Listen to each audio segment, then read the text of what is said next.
Monetary policy के बारे में।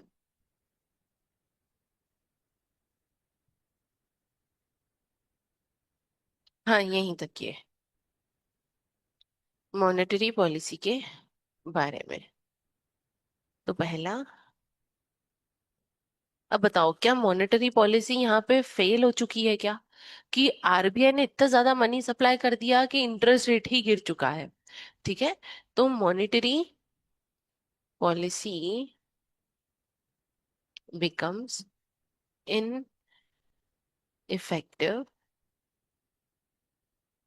यहाँ पे मनी सप्लाई बढ़ जाता है।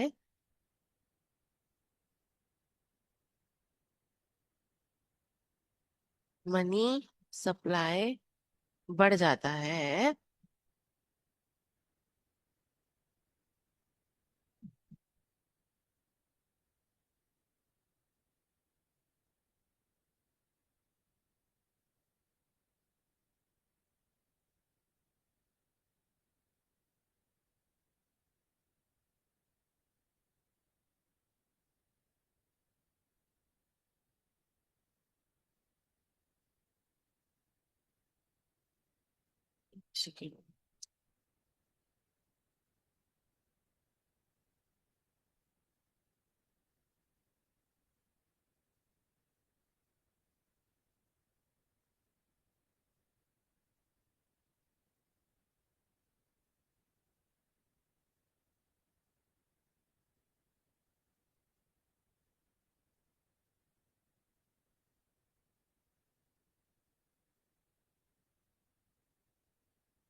मनी सप्लाई बढ़ जाता है एंड इंटरेस्ट रेट सेम ही रहता है।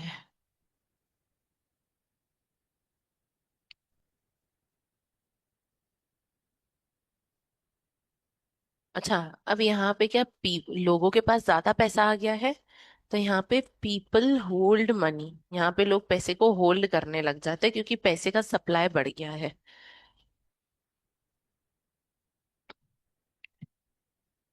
अच्छा, मुझे एक बात बताओ, जिस जिन लोगों के पास पैसा है और बैंक में ब्याज 5% से भी कम है, वो बैंक में ब्याज करेंगे क्या? जैसे मैं आपको बोलूं आपके पास 2 लाख है, तुम बैंक में रखोगे तो तुमको 1% का ब्याज मिलेगा, तुम रखोगे क्या? नहीं। इसीलिए जो इन्वेस्टमेंट होता है वो इंक्रीज ही नहीं हो पाता है। लोग बैंक में पैसा ही नहीं रखते हैं, जिसकी वजह से रिसेशन आ जाता है। लोग अपने पास पैसा रखते हैं, मार्केट में रिसेशन, जैसे यही रिसेशन तो यूएसए में भी आया था 2008 में।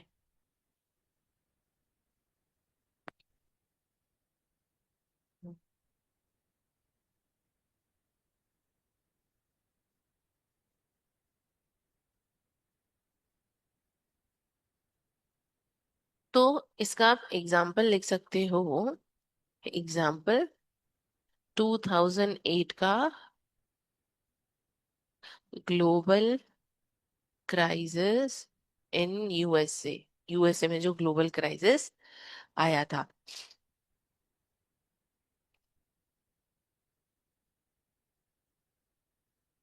अच्छा, मुझे एक बात बताओ, एक और चीज है, जब इंटरेस्ट का रेट 0 हो जाता है तो मैंने आपको बोला लोग इन्वेस्ट नहीं करते हैं। क्यों नहीं करते हैं? क्योंकि वो स्पेक्यूलेशन करना चाहते हैं। उनको ये उम्मीद होती है कि अभी हमने 1% ब्याज पे पैसा रख दिया बैंक में तो हमको 1% ब्याज ही मिलेगा, लेकिन हो सकता है 1 साल बाद, 2 महीने बाद, 3 महीने बाद ब्याज की रेट बढ़ जाए। तो क्या वो इस उम्मीद में पैसा होल्ड करके बैठे कि फ्यूचर में ब्याज की रेट बढ़ेगी तो हम इसको इन्वेस्ट करेंगे? पहला रीजन समझ में आया। दूसरा रीजन, अनलिमिटेड मनी डिमांड का मतलब क्या होता है, मैंने आपको बताया था, आप एक बार बता सकते हो? अनलिमिटेड मनी डिमांड, इसका मतलब ये होता है कि लोगों को कितना भी पैसा दो, लोग हमेशा उसको कैश में ही होल्ड करेंगे और बोलेंगे हमको और चाहिए। ये हमारी मनी डिमांड का मतलब होता है। दूसरा, मॉनेटरी पॉलिसी फेल क्यों होती है, जैसे मैंने अभी आपको यहाँ पे ये रीजंस लिखा है ना, मॉनेटरी पॉलिसी फेल क्यों होती है बताओ मुझे।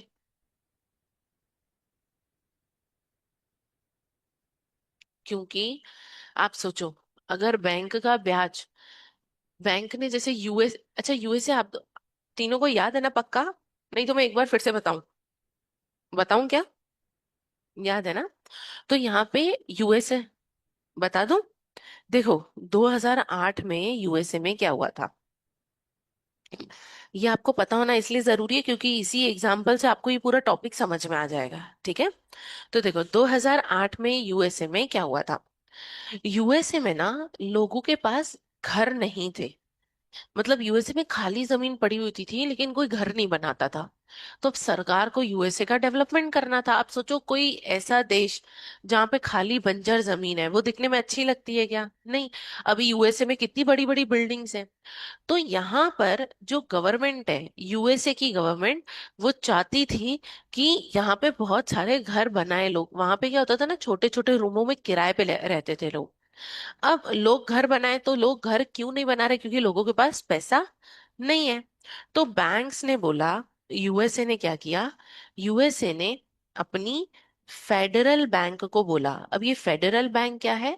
जैसे इंडिया में आरबीआई होता है ना, जो सारे बैंकों को कंट्रोल करता है, वैसे यूएसए में एक बैंक है फेडरल बैंक, ठीक है? यूएसए की गवर्नमेंट ने फेडरल बैंक को बोला कि एक काम करो, यूएसए में जितनी भी बैंक्स हैं, हमारे यूएसए में जितनी भी बैंक्स हैं, उनको तुम पैसा लोन पे दो। इनको तुम पैसा लोन पे दो, ठीक है?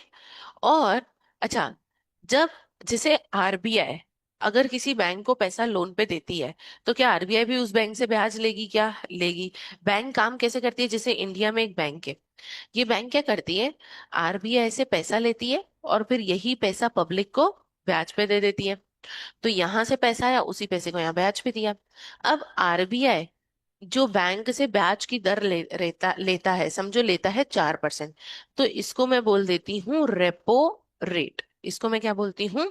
Repo rate. अब मुझे बताओ, बैंक जब पब्लिक को लोन पे देगी तो 4% पे देगी कि ज्यादा पे देगी? ज्यादा पे। तो समझो बैंक ने दिया 10%, इसको मैं सिंपल बोलती हूँ इंटरेस्ट का रेट। अभी इसी इंटरेस्ट के रेट की हम बात कर रहे हैं, ठीक है? अब ये जो बैंक है, बीच में इसने कितना परसेंट कमाया? 6%। यही तो बैंक का धंधा है, कम ब्याज पे पैसा लो आरबीआई से, ज्यादा ब्याज पे लोगों को चढ़ाओ और जितना भी एक्स्ट्रा ब्याज आ रहा है खुद खा लो। अब इस रेपो रेट की बात करते हैं। देखो, अब आरबीआई की जगह हमारी यूएसए की कौन सी बैंक है? Federal bank. सरकार ने फेडरल बैंक को बोला कि तुम लोन दो बैंक्स को, और वो जो लोन है ये डॉलर में देगा, और ये जो लोन है ये कम ब्याज पे दो। अगर तुम बैंक से, अब मैं इस ब्याज की रेट को बोल रही हूँ रेपो रेट। यहाँ पे कोई डाउट है क्या? जब ये वाली बैंक, फेडरल बैंक, आरबीआई, जब बैंक को उधार देता है, कोई अगर बैंक को उधार देता है ना, तो जिस ब्याज पे देता है उस ब्याज को रेपो रेट बोला जाता है, ठीक है? अब यहाँ पे क्या हुआ, सेम ऐसा ही, जो यूएसए की सरकार है, सरकार ने फेडरल बैंक को बोला कि तुम बैंक को लोन दो पर कम ब्याज पे लोन दो। तो उसने बोला अच्छा, मतलब रेपो रेट, ब्याज का परसेंटेज कम रखना है? बोला हाँ। तो ये लोग पहले क्या करते थे, ये लोग बैंक लोन देती थी इनको 7% पे। इन्होंने, क्योंकि सरकार ने बोला कम पे लोन दो, तो इन्होंने लोन दिया 3% पे। अच्छा, सरकार ने ऐसा क्यों बोला? क्योंकि देखो, आगे यही बैंक लोगों को घर बनाने के लिए लोन देगी। जो यूएसए के लोग थे, यूएसए के लोगों को घर बनाने के लिए लोन चाहिए था। अब पहले बैंक ये लोन देती थी 18% ब्याज पे। बताओ, 18% ब्याज पे कोई लोन लेके घर बनाएगा क्या? ये तो बहुत ज्यादा है। अब अगर बैंक को ही पहले जब 7% पे ब्याज मिलता था, बैंक को लोन मिलता था, तो बैंक आगे 18% पे ब्याज पे लोन चलाती थी। लेकिन अब मुझे एक बात बताओ, जब बैंक को ही 3% पे मिल रहा है, तो बैंक अभी भी 18% करेगी कि थोड़ा कम करेगी? कम करेगी। तो सारी बैंकों ने क्या किया भाई, क्योंकि हमको कम ब्याज पे मिल रहा है तो हम आगे भी कम ब्याज पे देंगे। और बैंक ने बोला है एक काम करो, हम तुमको 8% पे लोन देंगे। क्या अभी भी बीच में बैंक कमा रहा है क्या पैसे? 5% अभी भी कमा रहा है। अब लोगों को ये खबर पता चली, लोगों को क्या पता चली कि ये मौका अच्छा है घर बनाने का। अभी जैसे एक बात बताओ, आपको कोई लोन बैंक बोले कि 2% ब्याज पे लोन ले लो 1 करोड़ और घर बनाओ, तुम नहीं लोगे क्या? 2% ब्याज पे, मार्केट में 12% चल रहा है, कोई तुमको बोले 2% पे ब्याज पे पैसे ले, 25 साल के बाद मेरे को पैसे देना, तू 1 करोड़ का घर बना ले, तुम नहीं बनाओगे क्या? बिल्कुल बनाओगे। तो इन लोगों को भी पता चला कि जो ब्याज 18% का था अब वो कितना हो गया है, 8%। बताओ इंटरेस्ट का रेट कम हुआ क्या? हुआ। अब किसी भी देश में बैंक एक होती है कि बहुत सारी होती है? बहुत सारी। अब ये देखो, अमेरिका में, यूएसए में, ये बैंक वन, ये bank two, bank three, bank four, bank five और बैंक सिक्स। अब इन लोगों ने क्या करा? अब ये सारे लोग कितने परसेंट पे ब्याज पे लोन दे रहे थे? 8% पे। अब इन बैंक के बीच में ना कंपटीशन आने लग गया। अच्छा मुझे एक बात बताओ, ब्याज कम होगा तो लोग लोन ज्यादा लेंगे, तो लोगों की जेब में पैसा ज्यादा आएगा। पैसा ज्यादा आएगा तो मार्केट में पैसा ज्यादा खर्च करेंगे। और जब दुकानदार के पास जाएंगे, आप सोचो, घर बनाने के लिए मिट्टी लगती है, रेती लगती है, लोहा सरिया लगता है, ईंट लगती है। जब इन लोगों के पास जाएंगे तो इनको पता चलेगा भाई अमेरिका में हर इंसान अभी अपना घर बना रहा है, तो यही मौका इनके लिए कमाने का। तो ये ज्यादा महंगा देंगे कि सस्ता देंगे? महंगा। तो अब यहाँ पर जो घर बनाने वाले सप्लायर थे, उन्होंने क्या करा, अपने दाम बढ़ा दिए कि भाई ये अच्छा मौका है, महंगा माल बेचो, पैसे कमा लेंगे। लोग बैंक से लोन लेके लेके आ रहे हैं। अब इन बैंक के बीच में क्या हुआ ना, किसी एक दो बैंक से ना लोग ज्यादा ब्याज पे लोन ले रहे थे। तो अच्छा, बैंक के बीच में तो कंपटीशन चलता है। जैसे एसबीआई की बैंक है, आईसीआईसीआई बैंक है, हमारी एचडीएफसी बैंक है, क्या इन सब के बीच में कंपटीशन चलता है? कंपटीशन चलता है। तो अब इन सारी बैंक्स ने क्या किया, एक बैंक ने क्या किया, इसको ज्यादा मस्ती सूझ रही थी, इसने बोला कि यार मैं तो, अच्छा मुझे एक बात बताओ, 3% पे इनको मिल रहा है, लोन पे लोन मिल रहा है, और बैंक दे रही है 8%, ये कितना परसेंट कमा रहे हैं अभी भी? अभी भी बैंक 5% कमा रही है। तो बैंक क्या चाहेगी कि ज्यादा से ज्यादा लोन मेरे यहाँ से जाए, ताकि मुझे ज्यादा से ज्यादा लोगों का 5% ब्याज मिले। अब एक बैंक ने बोला कि यार मेरे को ज्यादा पैसे कमाना है, मेरे यहाँ से ज्यादा लोग ब्याज लोन ले, मैं ऐसा क्या करूं?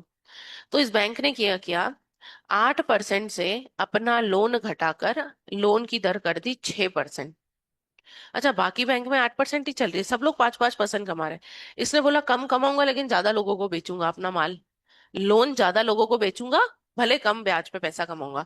अब मुझे एक बात बताओ, ज्यादातर लोग कहाँ से लोन लेंगे, यहाँ से कि यहाँ से? यहाँ से। अब धीरे धीरे क्या हुआ ना, इस वाले ने भी बोला कि अच्छा ऐसी बात है, मैं भी 6% करूंगा ताकि लोग मेरे यहाँ से ब्याज पे पैसा लें। इसने बोला ठीक है, मैं भी 6% पे करूंगा। सामने वाले ने बोला मैं भी 6%। क्योंकि देखो सब चाहते हैं ना कि उनके पास से लोग ब्याज पे पैसा लें। जैसे आपने देखा है, आप किसी भी बैंक में एक बार जाके बोल दो कि मुझे लोन चाहिए, वो बैंक आपको फोन कर करके परेशान कर देगी, ले लो ले, क्योंकि उसको पता है ये ग्राहक किसी और बैंक के पास नहीं चला जाए, मेरे से ही लोन लेना चाहिए, क्योंकि वो भी तो पैसा कमा रहा है। अब इस बैंक ने बोला कि अच्छा, तुम लोगों ने भी 6% कर दिया, ठीक है। अब ये बैंक आपस में ही कंपटीशन करने लगे। जैसे समझो कोको कोला और थम्सअप, कोको कोला दाम नीचे कर रहा है तो थम्सअप और नीचे कर रहा है, कोको कोला और नीचे थम्सअप।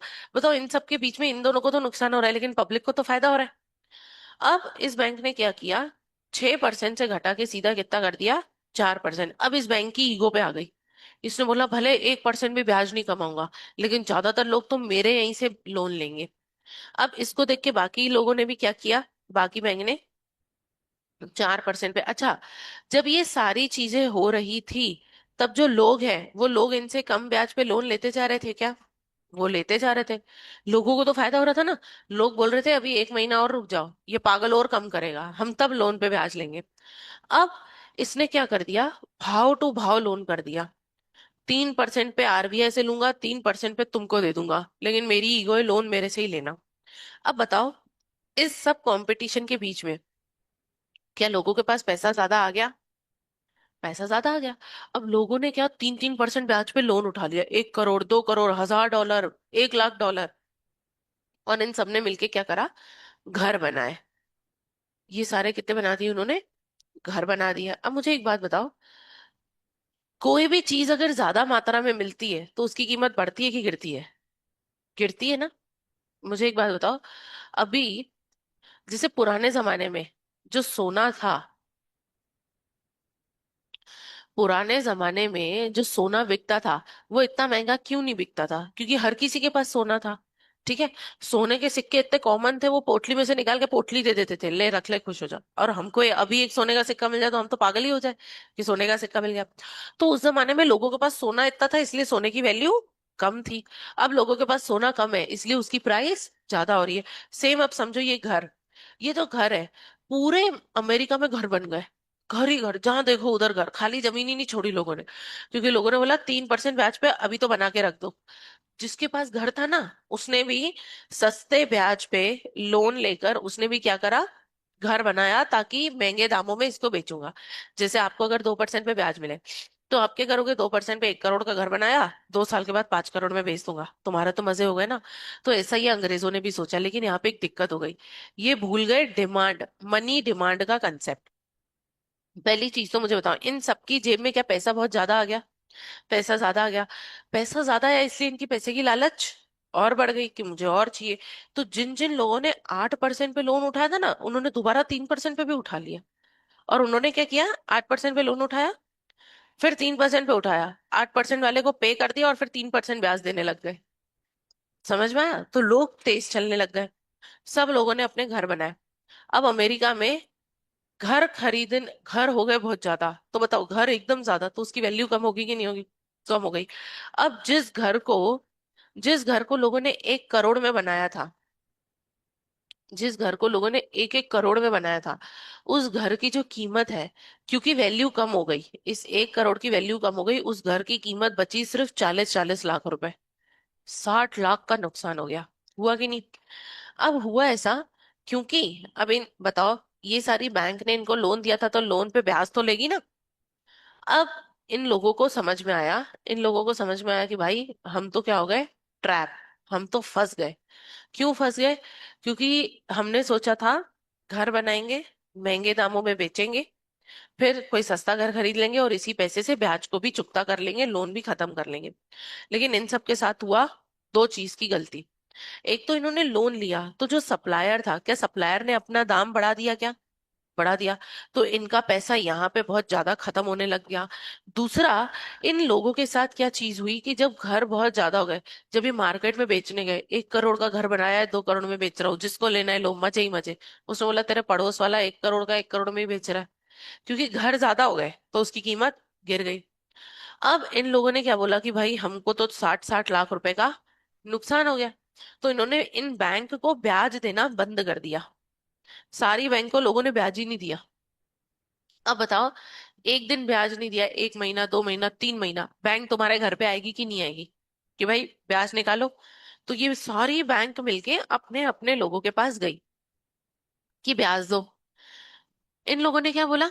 इन लोगों ने बोला देखो ब्याज तो नहीं दे पाएंगे क्योंकि हमको खुद को नुकसान हो गया, घर बना लिया, घर की वैल्यू ही गिर गई। बोला तो हम क्या करें, तुम ब्याज नहीं दोगे तो तुम्हारा घर ले लेंगे हम। उसने बोला ले ले भाई, क्योंकि तुमसे हमने लोन लिया था 1 करोड़ का, ये बिक रहा है 40 लाख का, ले ले, तू घर ही ले ले, हमको घर चाहिए ही नहीं, ले लो तुम घर। अब देखो, बैंक ने जितने भी घर वापस अपने कब्जे में लिए, क्या बैंक को 60 60 लाख का नुकसान हो गया क्या? नुकसान हो गया। तो ये सारी बैंक जो है, सारी बैंक कैसी हो गई, ठप पड़ गई। सारी बैंक बंद पड़ गई, सारी बैंक को करोड़ों रुपए का नुकसान हो गया। अब इसी बीच में क्या हुआ, देखो, बैंक से पूरी इकोनॉमी बैंक से चलती है। बैंक लोगों का पैसा डिपॉजिट करती है, बैंक आगे लोन देती है, उस लोन से लोग घर बनाते हैं, लोग बिजनेस करते हैं, है ना? तो बताओ, अगर बैंक ही बंद पड़ जाएगी तो क्या होगा? प्राइजेस आ जाएंगे। तो यहाँ पर अमेरिका में महंगाई भी बहुत ज्यादा बढ़ गई, घर की कीमत भी बहुत कम हो गई, और बैंकों का दिवालिया निकल गया। आपने देखा है जब किसी बैंक का दिवालिया निकलता है तो उसके वो बैंक के बाहर कैसे लोग इकट्ठा हो जाते हैं कि मेरे पैसे वापस करो? ऐसा तुमने कभी न्यूज़ सुनी है? तो इन बैंक में जितने लोगों ने अपना पैसा जमा करके रखा था ना, वो पूरे लोग सड़क पे आ गए, हमारा पैसा वापस करो, वापस करो, वापस करो। अब बताओ, ये जो यूएसए में हुआ, ये यूएसए की पूरी कहानी है ये। यहाँ पे इंटरेस्ट रेट इतना कम हो गया कि अब मुझे बताओ, अब जब घरों की वैल्यू कम हो गई तो लोग इन्वेस्टमेंट करेंगे क्या घर में? नहीं करेंगे। तो बस मॉनेटरी पॉलिसी में अभी जो हमने पढ़ा, यही पढ़ा है पूरा, कि मनी का सप्लाई बढ़ गया है, लोगों के पास पैसा बहुत आ गया है, इंटरेस्ट अभी 3% पे ही रुक गया है। यहाँ पे लोग पैसा होल्ड करना, अरे बहुत सारे लोगों ने तो सिर्फ ब्याज पे इसलिए लोन ले लिया कि कम पे मिल रहा है तो ले लो, उनको कुछ काम नहीं था, खर्च कर लो पर ले लो। तो बताओ, ये अच्छी बात है कि बुरी बात है? बुरी बात है, और बैंक को इसके लिए बहुत नुकसान झेलना पड़ा। तो ये था हमारा पूरा यूएसए का क्राइसिस। समझ में आया?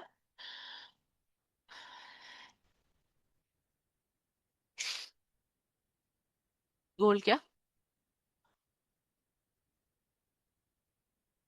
दुबई में, हाँ, बाहर की कंट्रियों में बहुत चलता है।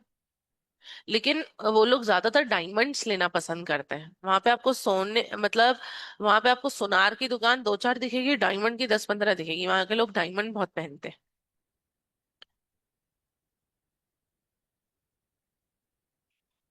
अरे तुम तो, किसके पास है 1 किलो? अरे डायमंड छोड़ो, सोना लेना चाहिए। डायमंड की वैल्यू बढ़े नहीं बढ़े गारंटी नहीं है, सोने की तो बढ़ेगी ही बढ़ेगी। अभी सोने का बिस्किट मिल रहा है 1,27,000। क्या? 1,27,000। तो बढ़िया से पैसे जमा करो, 4-5 सोने के बिस्किट खरीद लो, क्योंकि जब तुम्हारे बच्चे होंगे ना, तब तक तो सोना दिखेगा भी नहीं किसी को। खत्म ही हो चुका होगा सोना पूरा, किसी को नहीं दिखने वाला। सोना हो जाएगा तब तो, मुझे तो लगता है कि 10 ग्राम सोना भी 5 लाख के आसपास पहुंच सकता है तुम्हारे टाइम तक तो। बहुत पहुंचेगा, अभी तो बहुत आगे जाएगा।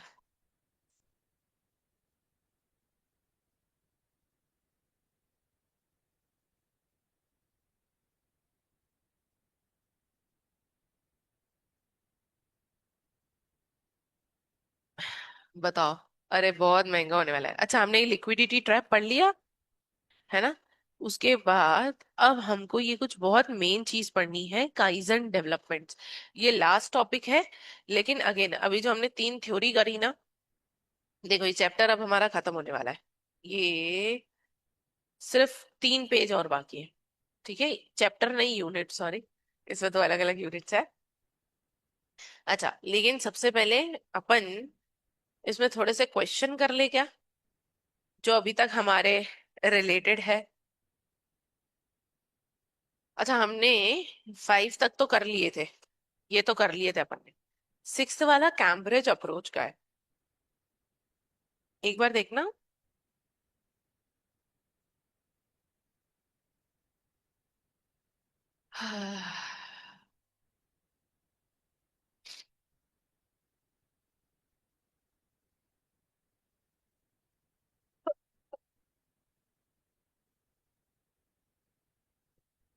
मैं रोज सुबह सोचती हूँ कि आज तुम्हारी छुट्टी कर लूं। फिर मुझे लगता है यार ये लोग घर से निकल गए होंगे, ये लोग उठ गए होंगे, चलो मैं भी चली ही जाती हूँ। फिर क्या क्या क्या क्या? Cash balance approach? पक्का यही क्वेश्चन, यही आंसर है क्या? तुमने कॉपी पलटा के देख लिया? पहले आंसर बताया फिर कॉपी पलटे हैं। ठीक है, तो ठीक है, यहाँ पे ये करेक्ट है। कैम्ब्रिज का दूसरा नाम है कैश बैलेंस अप्रोच। इसमें लोग कैश को बैलेंस करते, खर्चा भी करते हैं, सेव भी करते हैं। ठीक है, Fisher's approach and Cambridge approach, demand for money consider. हाँ, ये आया बढ़िया।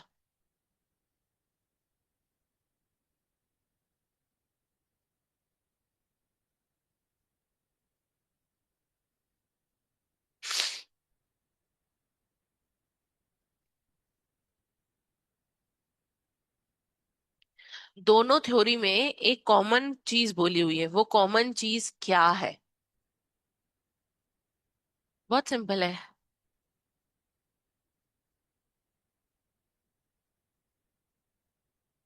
फिर से एक बार ध्यान से पढ़ो। फिशर मतलब क्यूटीएम, जो हमने सबसे पहले पढ़ा था, और दूसरा था कैम्ब्रिज। इन दोनों ने एक कॉमन चीज बोली है, क्या बोली है? खर्चे का बोला है। उस खर्चे को मैं क्या बोलूंगी? पूरे पॉइंट्स पढ़ो।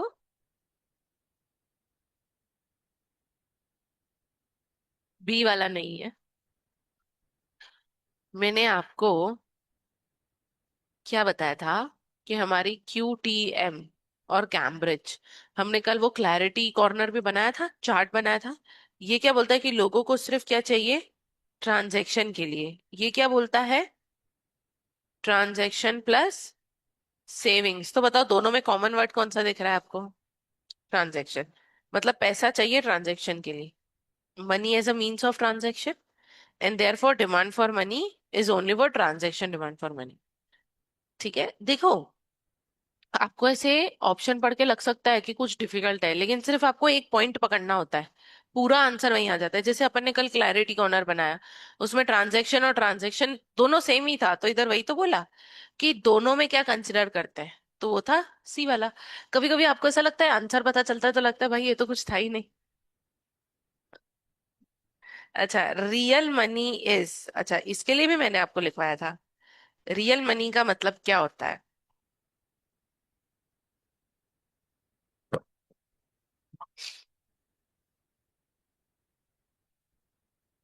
किसके पास नहीं है, वो तो बोल रहा था कि ले लेते हैं।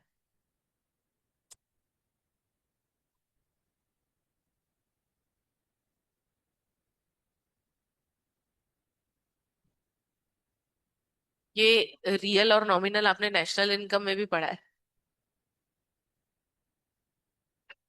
अच्छा, मुझे एक बात बताओ, अगर आपको, कौन सा वाला, मैं आपको फिर से बताती हूँ, यहाँ पे इसके बाद आप आंसर बताने की कोशिश करना। ये है रियल, ये है नॉमिनल, ये है आपके जमाने की प्राइस, और ये है दादी के जमाने की प्राइस। मुझे एक बात बताओ, अगर मुझे अगर मुझे रियल से नॉमिनल पे आना है तो क्या मुझे आज की प्राइस का इफेक्ट देना पड़ेगा इधर, तभी मैं हमारे पे आऊंगी। जैसे फॉर एग्जाम्पल, दादी के जमाने में सोना मिलता था 5,000 रुपए का तोला, और अब कितने का मिलता है? 1,24,000 मान लो आप तो। 1,24,000, बताओ, जब मैं इस 5 लाख में जितना भी डिफरेंस है दोनों का महंगाई, उसको जोड़ दूंगी तो क्या ये भी मेरा नॉमिनल नहीं बन जाएगा? नॉमिनल बन जाएगा। वैसे ही मेरे को यहाँ पे अगर नॉमिनल दिया हुआ है, इसमें से मैं महंगाई को माइनस कर दूंगी, मतलब आज के जमाने की प्राइस को माइनस कर दूंगी, तो क्या मुझे दादी के जमाने की प्राइस नहीं मिल जाएगी? मिल जाएगी। अब अब देख के बताओ, ये वाली चीज को ध्यान में रख के अब बताओ।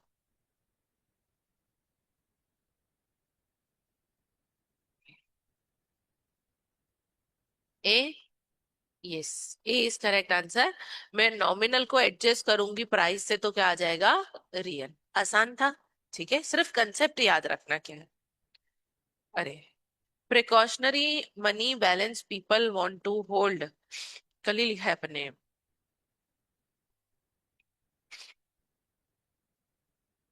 प्रिकॉशनरी मतलब सेविंग्स, आने वाले कल के डर से जो लोग पैसा आज बचा के रख रहे हैं, वो क्यों बचा के रख रहे हैं?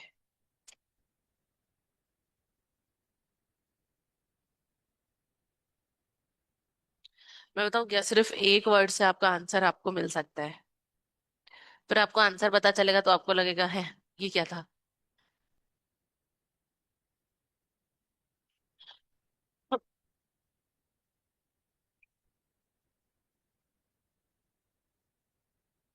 सी वाला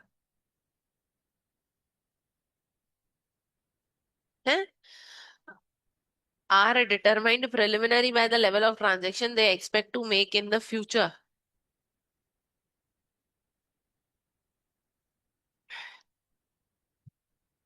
लोग कौन से डर से पैसे को सेव करके रखते हैं? अरे राजा, एक बात बताओ, चलो मैं थर्ड वाला आपको समझाती हूँ। Are determined preliminary by the level of transaction they expect to make in the future, की फ्यूचर में ये ट्रांजेक्शन होगा, तो मैं एक काम करता हूँ इसको अभी रख लेता हूँ। लेकिन एक बात बताओ, कोई मुकेश अंबानी, वो पैसा आज इस डर से बचाएगा क्या? उसके पास तो बहुत पैसा है। हाँ, सेंसिटिव है, ठीक है।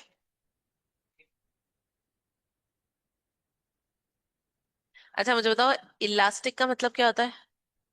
खिंचाव। हाथ से बात करते हैं मतलब इनकम बढ़ भी सकती है, कम भी हो सकती है। आप प्रिकॉशन ले रहे हो मतलब डर के मारे आज पैसा सेव कर रहे हो, ट्रांजेक्शन के लिए नहीं, डर के मारे। मुझे एक बात बताओ, आपकी जो इनकम है उसमें खिंचाव हो सकता है आज आपके पापा 1 लाख रुपए महीना कमा रहे हैं, फ्यूचर में जॉब चली जाए, इनकम नीचे आ जाए, हो सकता है फ्यूचर में और पैसा बढ़ जाए लेकिन फिर नीचे आ जाए। ऐसा होता रहता है ना, फाइनेंशियल प्रॉब्लम। तो आपको ऐसा लगता है कि आज तो इतने पैसे कमा रहे, हो सकता है बुढ़ापे में ना कमा पाए। आज इतने पैसे कमा रहे हैं, हो सकता है फ्यूचर में जॉब चली जाए। आज इतने पैसे कमा के बचा के रखे, हो सकता है फ्यूचर में चोरी हो जाए। तो आपकी इनकम इलास्टिक है क्या? आपकी इनकम ऊपर नीचे हो सकती है, इसीलिए आप सिर्फ यहां से ही आपका आंसर आ जाएगा। इस डर से कि फ्यूचर में पैसा कमा पाए कि नहीं कमा पाए, इसलिए आज ही हम सेव कर रहे हैं। हमने जो हॉस्पिटल का एग्जांपल लिया था, कि फॉर एग्जांपल हो सकता है मेडिकल इमरजेंसी आ जाए। अब उस मेडिकल इमरजेंसी में समझो किसी के 15-20 लाख रुपए लग रहे हैं हॉस्पिटल में, और उस टाइम उसकी इनकम कम है। तो बताओ, पैसा सेव होगा तो उस टाइम काम आएगा, है ना? तो लोगों की इनकम इलास्टिक होगी, ऊपर नीचे हो सकती है। इसीलिए लोग जो है वो पैसा बचा के रखते हैं। दूसरा, not very sensitive to rate of interest. इसका मतलब क्या है कि जो लोग हैं वो क्या सोचते हैं। अब जैसे फॉर एग्जांपल, मैंने पैसे सेव करके रखे, मैंने बोला यार फ्यूचर में इमरजेंसी आई तो इस पैसे को मैं यूज करूंगी।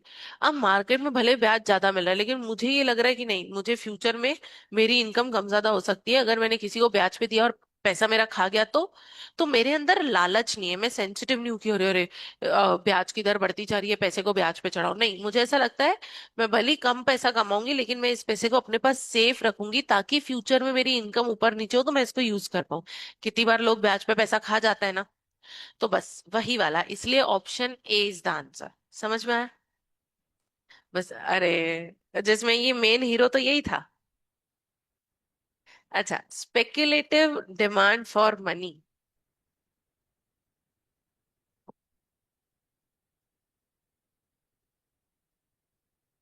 बहुत आसान, ये भी बहुत आसान है।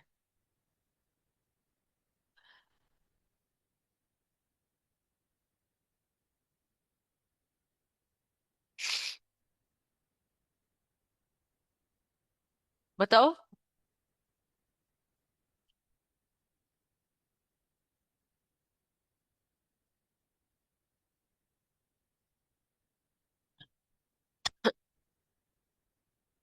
बी किसने बोला? मैं कल से क्लास में पत्थर लेके आऊंगी, वो नीचे पार्किंग से एक ईंट लेके आऊंगी, जो बच्चा बोले ले फेंक के मारो।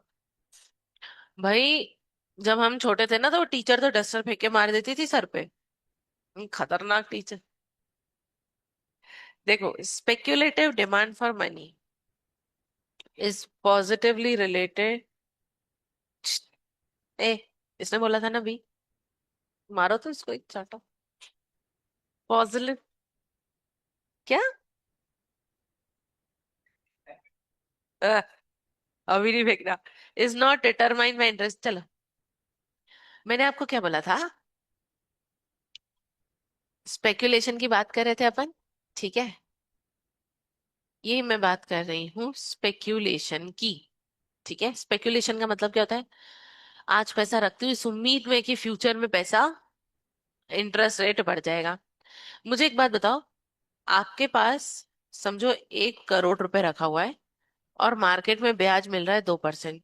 तो तुम्हारे पास ज्यादा पैसा रखोगे कि कम?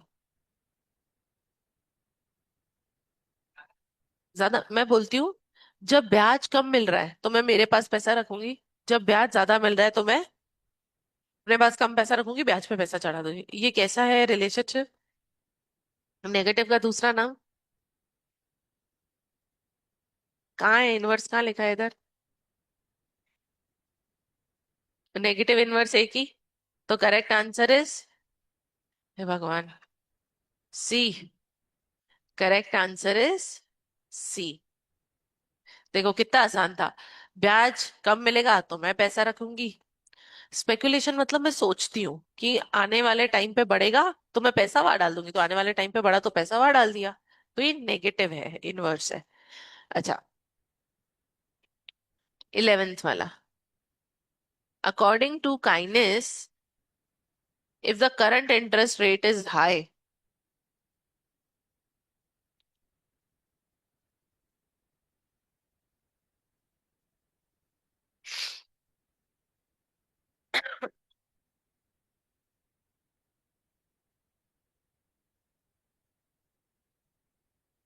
बहुत आसान है, ये वाला भी हमने पढ़ा है।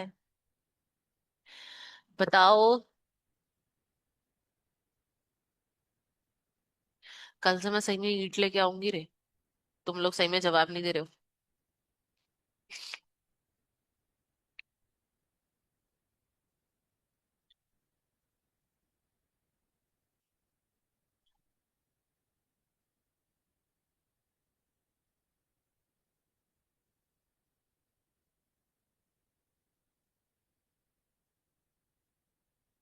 ये इसका आंसर तो मैं तुमसे ही लेके रहूंगी।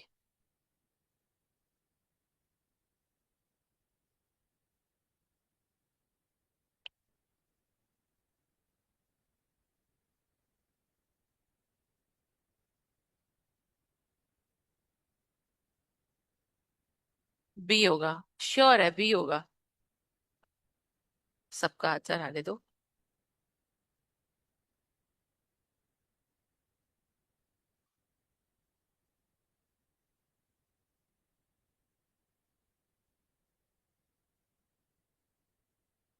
अरे मत करो यार ऐसा। ऐसा मत करो यार। अकॉर्डिंग टू अच्छा कॉपी पलटा के देख लो। कॉपी पलटा लो चलो। क्या? अच्छा। काइनस ने क्या बोला था? अच्छा स्पेक्यूलेशन का मतलब क्या होता है? जैसे मुझे एक बात बताओ, जब सोना बहुत ज्यादा बढ़ जाता है तो लोग क्या बोलते हैं? गिरेगा गिरेगा गिरेगा। जब सोना बहुत ज्यादा सस्ता हो जाता है लोग क्या बोलते हैं? बढ़ेगा बढ़ेगा बढ़ेगा। तो लोग हमेशा क्या उल्टा ही सोचते हैं क्या? अब ये दिमाग लगा के इधर ऑप्शन देखो कौन सा सही है। इधर बोला है कि करंट में इंटरेस्ट को तुम सोने से बदल दो। सोना बहुत हाई प्राइस पे चल रहा है, तो बताओ अब लोग इसका उल्टा क्या बोलेंगे? गिरेगा गिरेगा गिरेगा यही बोलेंगे। बताओ गिरेगा वर्ड कहाँ लिखा हुआ है? कहाँ लिखा हुआ है? सी। मेरे को नहीं खेलना यार। People will expect the interest rate fall and bond price rise to future. Speculation, तुम स्पेक्यूलेशन याद रखो। जब कोई चीज बढ़ती है तो लोग बोलते गिरेगा गिरेगा गिरेगा, जब गिरती है तो बोलते बढ़ेगा बढ़ेगा बढ़ेगा। क्वेश्चन ही गलत। वाह वाह वाह वाह वाह। अच्छा। अब हमको पढ़ना है पोस्ट काइजन डेवलपमेंट। ठीक है चलो। अब इसके आगे वाले क्वेश्चन ये देखो, सिर्फ 15 ही क्वेश्चन है। आपको 4 क्वेश्चन और करने हैं। लेकिन उसके पहले अपन इसी के आगे का एक और कंसेप्ट है, लास्ट कंसेप्ट है।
चलो अब इसमें सबसे पहली हमारी जो थ्योरी है, इसमें हम आगे 3 तरीके की अप्रोच पढ़ेंगे। ठीक है। इसमें पहली अप्रोच ये है।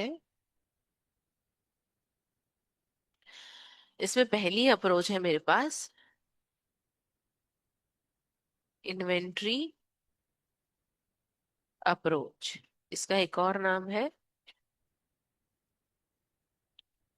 बाउमोल तोबिन मॉडल। इन्होंने ही दिया था ये, इसीलिए।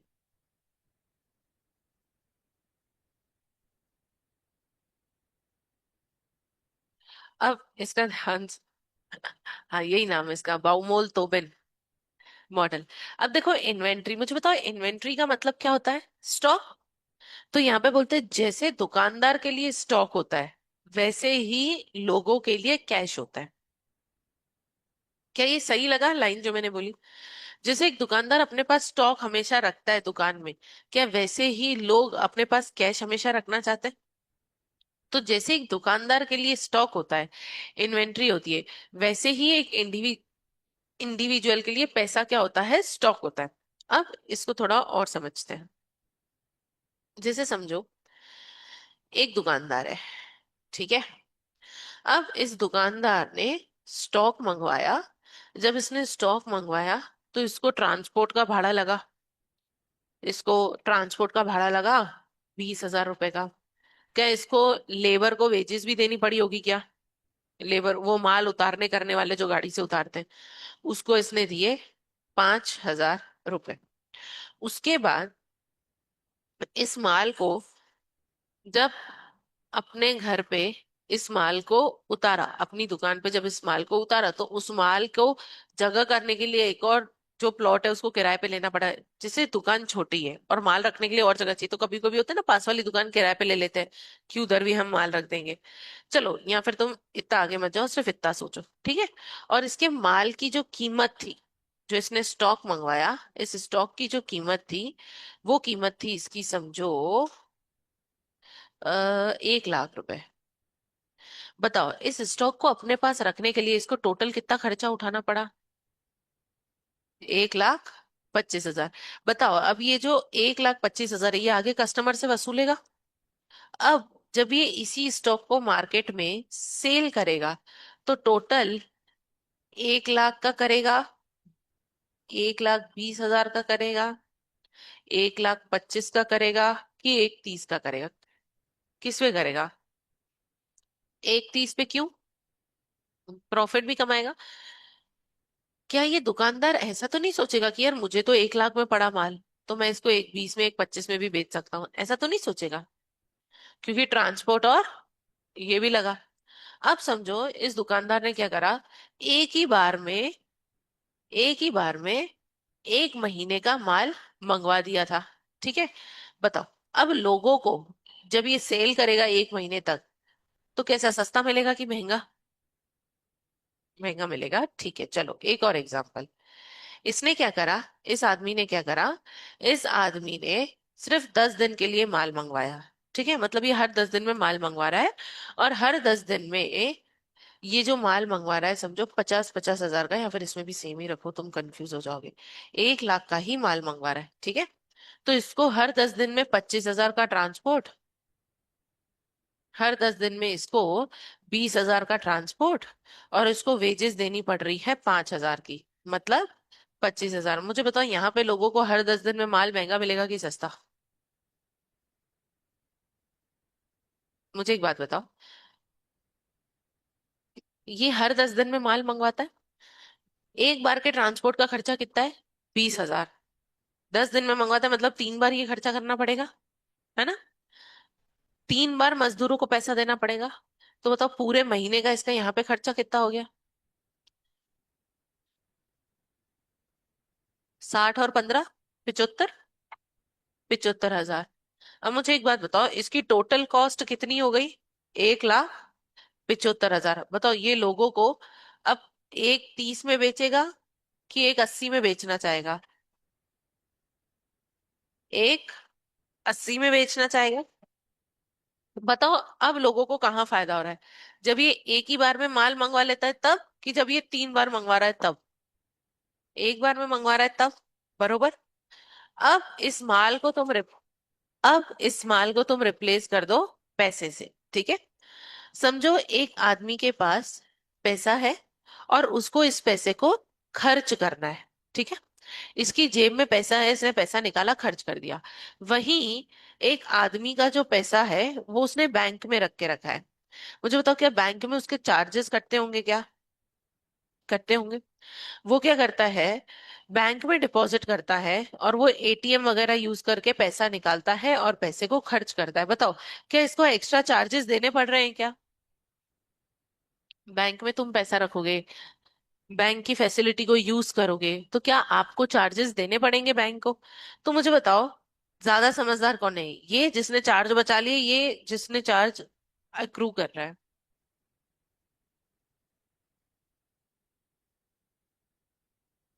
अभी दिमाग में नहीं जा रहा क्या?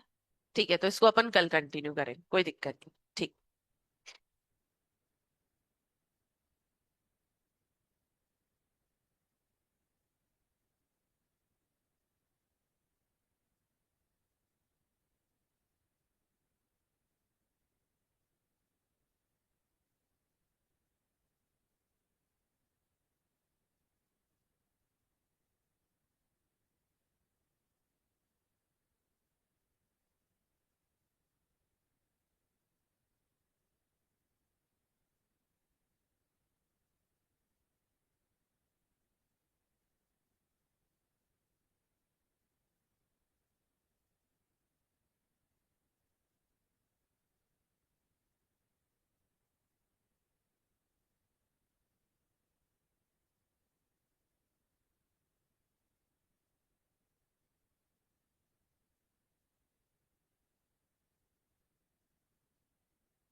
अच्छा, हमने stages of return to scale start किया था।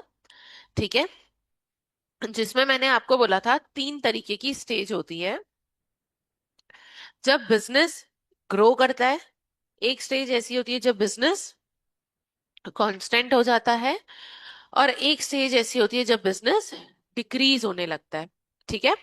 यहाँ पे हमने बात करी थी कि क्या बड़ा होने का कुछ फायदा होता है क्या? यस, एडवांटेज होता है। उसको हम बोलते हैं इकोनॉमीज ऑफ स्केल। और क्या बड़े होने के कुछ नुकसान भी होते हैं क्या? यस, उसको हम बोलते हैं डिस इकोनॉमीज ऑफ स्केल। ठीक है। बड़ा होने का फायदा मतलब आपकी जो कनेक्शन है, जो लोगों के साथ कनेक्शन है, बहुत बढ़िया बन जाते हैं। आपकी पहचान अच्छी बनती है, नेटवर्किंग बनती है। लेकिन डिसइकोनॉमीज ऑफ स्केल का मतलब जब आप बड़े होते हो तो आपको आपको अपने साथ बॉडीगार्ड्स रखने पड़ते हैं। आपके बिजनेस के लिए कंपटीशन होने लगता है। आपके बिजनेस के लिए बहुत सारी चीजें होने लगती है, कॉम्पिटिटर्स आने लगते हैं। तो वो होता है डिसइकोनॉमीज ऑफ स्केल। अब यहाँ पे stages of returns to scale, इसका नाम होता है stages of returns to scale. Returns to scale के स्टेजेस कौन से? देखो, सबसे पहला इंक्रीज। मुकेश अंबानी के पापा धीरू भाई अंबानी, उन्होंने बिजनेस स्टार्ट किया तो वो इंक्रीज ही हो रहा है क्या? इंक्रीज हो रहा है। एक पॉइंट ऐसा आएगा कि उनका बिजनेस कैसा हो जाएगा? तो कांस्टेंट हो जाएगा। और एक पॉइंट ऐसा आ जाएगा जब बिजनेस डिक्रीज होने लगेगा। ठीक है, तो अब तीनों स्टेजेस को हमको पढ़ना है। अब यहाँ पर तीनों स्टेजेस में सबसे पहले आता है इंक्रीजिंग रिटर्न्स टू स्किल। अच्छा मुझे एक बात बताओ, जब कोई बिजनेस बड़ा बन जाता है, अगर कोई बिग बिजनेस है, तो उस बिग बिजनेस में कुछ फिक्स्ड होता है कि सभी वेरिएबल होते हैं? जब बड़ा बिजनेस है, जैसे मुकेश अंबानी का एग्जांपल, मुकेश अंबानी के लिए जमीन फिक्स है कि वो भी वेरिएबल है? वेरिएबल मतलब वो कभी भी उसको खरीद कर सकता है, कभी भी उसको बेच सकता है। क्या मुकेश अंबानी के लिए जमीन वेरिएबल है? वेरिएबल है। तो बिग बिजनेस के लिए सारे फैक्टर्स कैसे हो जाते हैं? वेरिएबल। इसीलिए जैसे जब हमने लॉ ऑफ वेरिएबल प्रोपोर्शन पढ़ा था, तो उसमें हम क्या कर रहे थे, जो मेरा लेबर है, जो हमारे शेफ थे, हम सिर्फ शेफ को बढ़ा रहे थे क्या? कि दो शेफ रखे, तीन रखे, चार रखे, पांच रखे, फिर तुम टोटल प्रोडक्ट निकालते थे, फिर तुम मार्जिनल प्रोडक्ट निकालते थे, यही करते थे क्या अपन? अब यहाँ पर देखो, क्योंकि बिजनेस बड़ा है, तो लेबर के साथ साथ, शेफ के साथ साथ मैं किचन को भी बड़ा करती जाती हूँ। ठीक है, पहले एक किचन था, फिर दो किचन करे, फिर तीन करे, फिर चार करे। बताओ अब लड़ाई झगड़ा होगा कि सब अपना अपना सही से काम करेंगे? सही से काम करेंगे। तो यहाँ पर अब हमको क्या करना है, हमको वेरिएबल के साथ साथ हमको हमारी फिक्स फैक्टर को भी बढ़ाते जाना है। ठीक है, तो सबसे पहले इंक्रीजिंग रिटर्न्स टू स्केल, ये रिटर्न्स टू स्केल की पहली स्टेज होती है। ये ग्राफ याद है सबको, जो हमने कल बनाया था? ये वाला ग्राफ याद है क्या? हमने कल ही बनाया था। तो अभी हम ये इंक्रीजिंग इंक्रीजिंग वाली स्टेज पढ़ रहे हैं कि इंक्रीजिंग कब मानते हैं कि हमारा धंधा इंक्रीज हो रहा है। देखो, जैसे सीधा मैं एग्जांपल पे आती हूँ, मुझे एक बात बताओ, आपकी जो धंधे में कैपिटल होती है वो कैसी होती है? फिक्स होती है। तुमने एक बार 1 करोड़ धंधे में लगा के निकाले, तो वो 1 करोड़ तो आपके फिक्स है ना? तो यहाँ पे जो इनपुट्स होते हैं वो कैसे होते हैं? हमेशा फिक्स होता है। यहाँ पे मेरी कैपिटल फिक्स है और लेबर जो है वो वेरिएबल। लेकिन मुझे बताओ, अब आपने एक बार धंधा खोला, धंधे में 1 करोड़ डाला, उसके बाद तुम लेबर को कम ज्यादा कर सकते हो। मुकेश अंबानी 1 करोड़ की जगह 10 करोड़ भी डाल सकता है क्या? डाल सकता है, वो उस पैसे को कभी भी बढ़ा सकता है। तो अब हम इसमें क्या करेंगे, लेबर को तो बढ़ाएंगे, लेकिन साथ के साथ हम क्या बढ़ाएंगे, हमारा कैपिटल भी, फिक्स फैक्टर को भी बढ़ाएंगे। ये कैपिटल होता है मेरा फिक्स फैक्टर। जैसे अभी तक हमने किचन, लैंड को हमने फिक्स बोला था ना, वैसे कैपिटल भी मेरी क्या होती है? फिक्स। तो अब देखो, समझो 1,000 रुपए लगा के मैं दो लेबर से 100 यूनिट बनवा रही थी। ठीक है, अब उसके बाद मैंने क्या करा, 1,000 को बढ़ा के धंधे में कितने डाल दिए? 2,000। क्या मैंने ऑलमोस्ट डबल कर दिया? 1,000 को डबल करके 2,000 कर दिया। तो जब मैं 1,000 को डबल करके 2,000 करूंगी, तो मैं लेबर को भी डबल करूंगी। बताओ बताओ, दो का डबल क्या होता है? 4। तो मैंने लेबर को भी बढ़ा दिया। इसके पहले वाले लॉ ऑफ वेरिएबल प्रोपोर्शन में हम क्या कर रहे थे, सिर्फ लेबर को बढ़ा रहे थे। हमने फिक्स फैक्टर की बात की थी क्या? नहीं। तो वहां पे क्या होता था, जब मेरा मार्जिनल प्रोडक्ट इंक्रीज होता था तो टोटल प्रोडक्ट भी इंक्रीज होता था। जब मार्जिनल प्रोडक्ट मेरा डिक्रीज होता था तो टोटल प्रोडक्ट क्या होता था? इंक्रीज होता था, लेकिन गिरती दर से इंक्रीज होता था। और उसके बाद जब एमपी 0 हो जाता था तो टीपी क्या हो जाता था मेरा? मैक्सिमम। और नेगेटिव हो जाता था तो टीपी मेरा नीचे आ जाता था। तो यहाँ पर बेसिकली, अगर 1,000 लगा के मैंने दो लेबर से काम कराया, मैंने 100 यूनिट बनाई। अब हुआ ऐसा कि 2,000 मैंने 1,000 से 2,000 धंधे में डाले, पैसा डबल किया, तो मैंने लेबर को भी डबल किया। फिर से मैंने पैसे को डबल करा। बताओ, दो का डबल कितना होगा? 4। मैंने 2,000 की जगह 4,000 धंधे में डाले, तो क्या मैं लेबर को भी डबल कर दूंगी? क्या डबल कर दूंगी? 4 का कितना हो जाएगा? 8। मतलब इंक्रीजिंग में हम क्या करते हैं, दोनों फैक्टर को, वेरिएबल और फिक्स, उनको डबल डबल से बढ़ाते जाते हैं, दोनों को बढ़ाते हैं। अब जब दो लेबर काम करते थे और 1,000 धंधे में लगा रखा था, तो 100 यूनिट बन जाती थी। मुझे बताओ, जब मैं पैसा भी धंधे में ज्यादा बढ़ाती जाऊंगी और लेबर भी, तो मेरी यूनिट बढ़ेगी कि नहीं बढ़ेगी? बिल्कुल बढ़ेगी। अब यहाँ पे आपको परसेंटेज ऑफ इनपुट और परसेंटेज ऑफ आउटपुट निकालना है।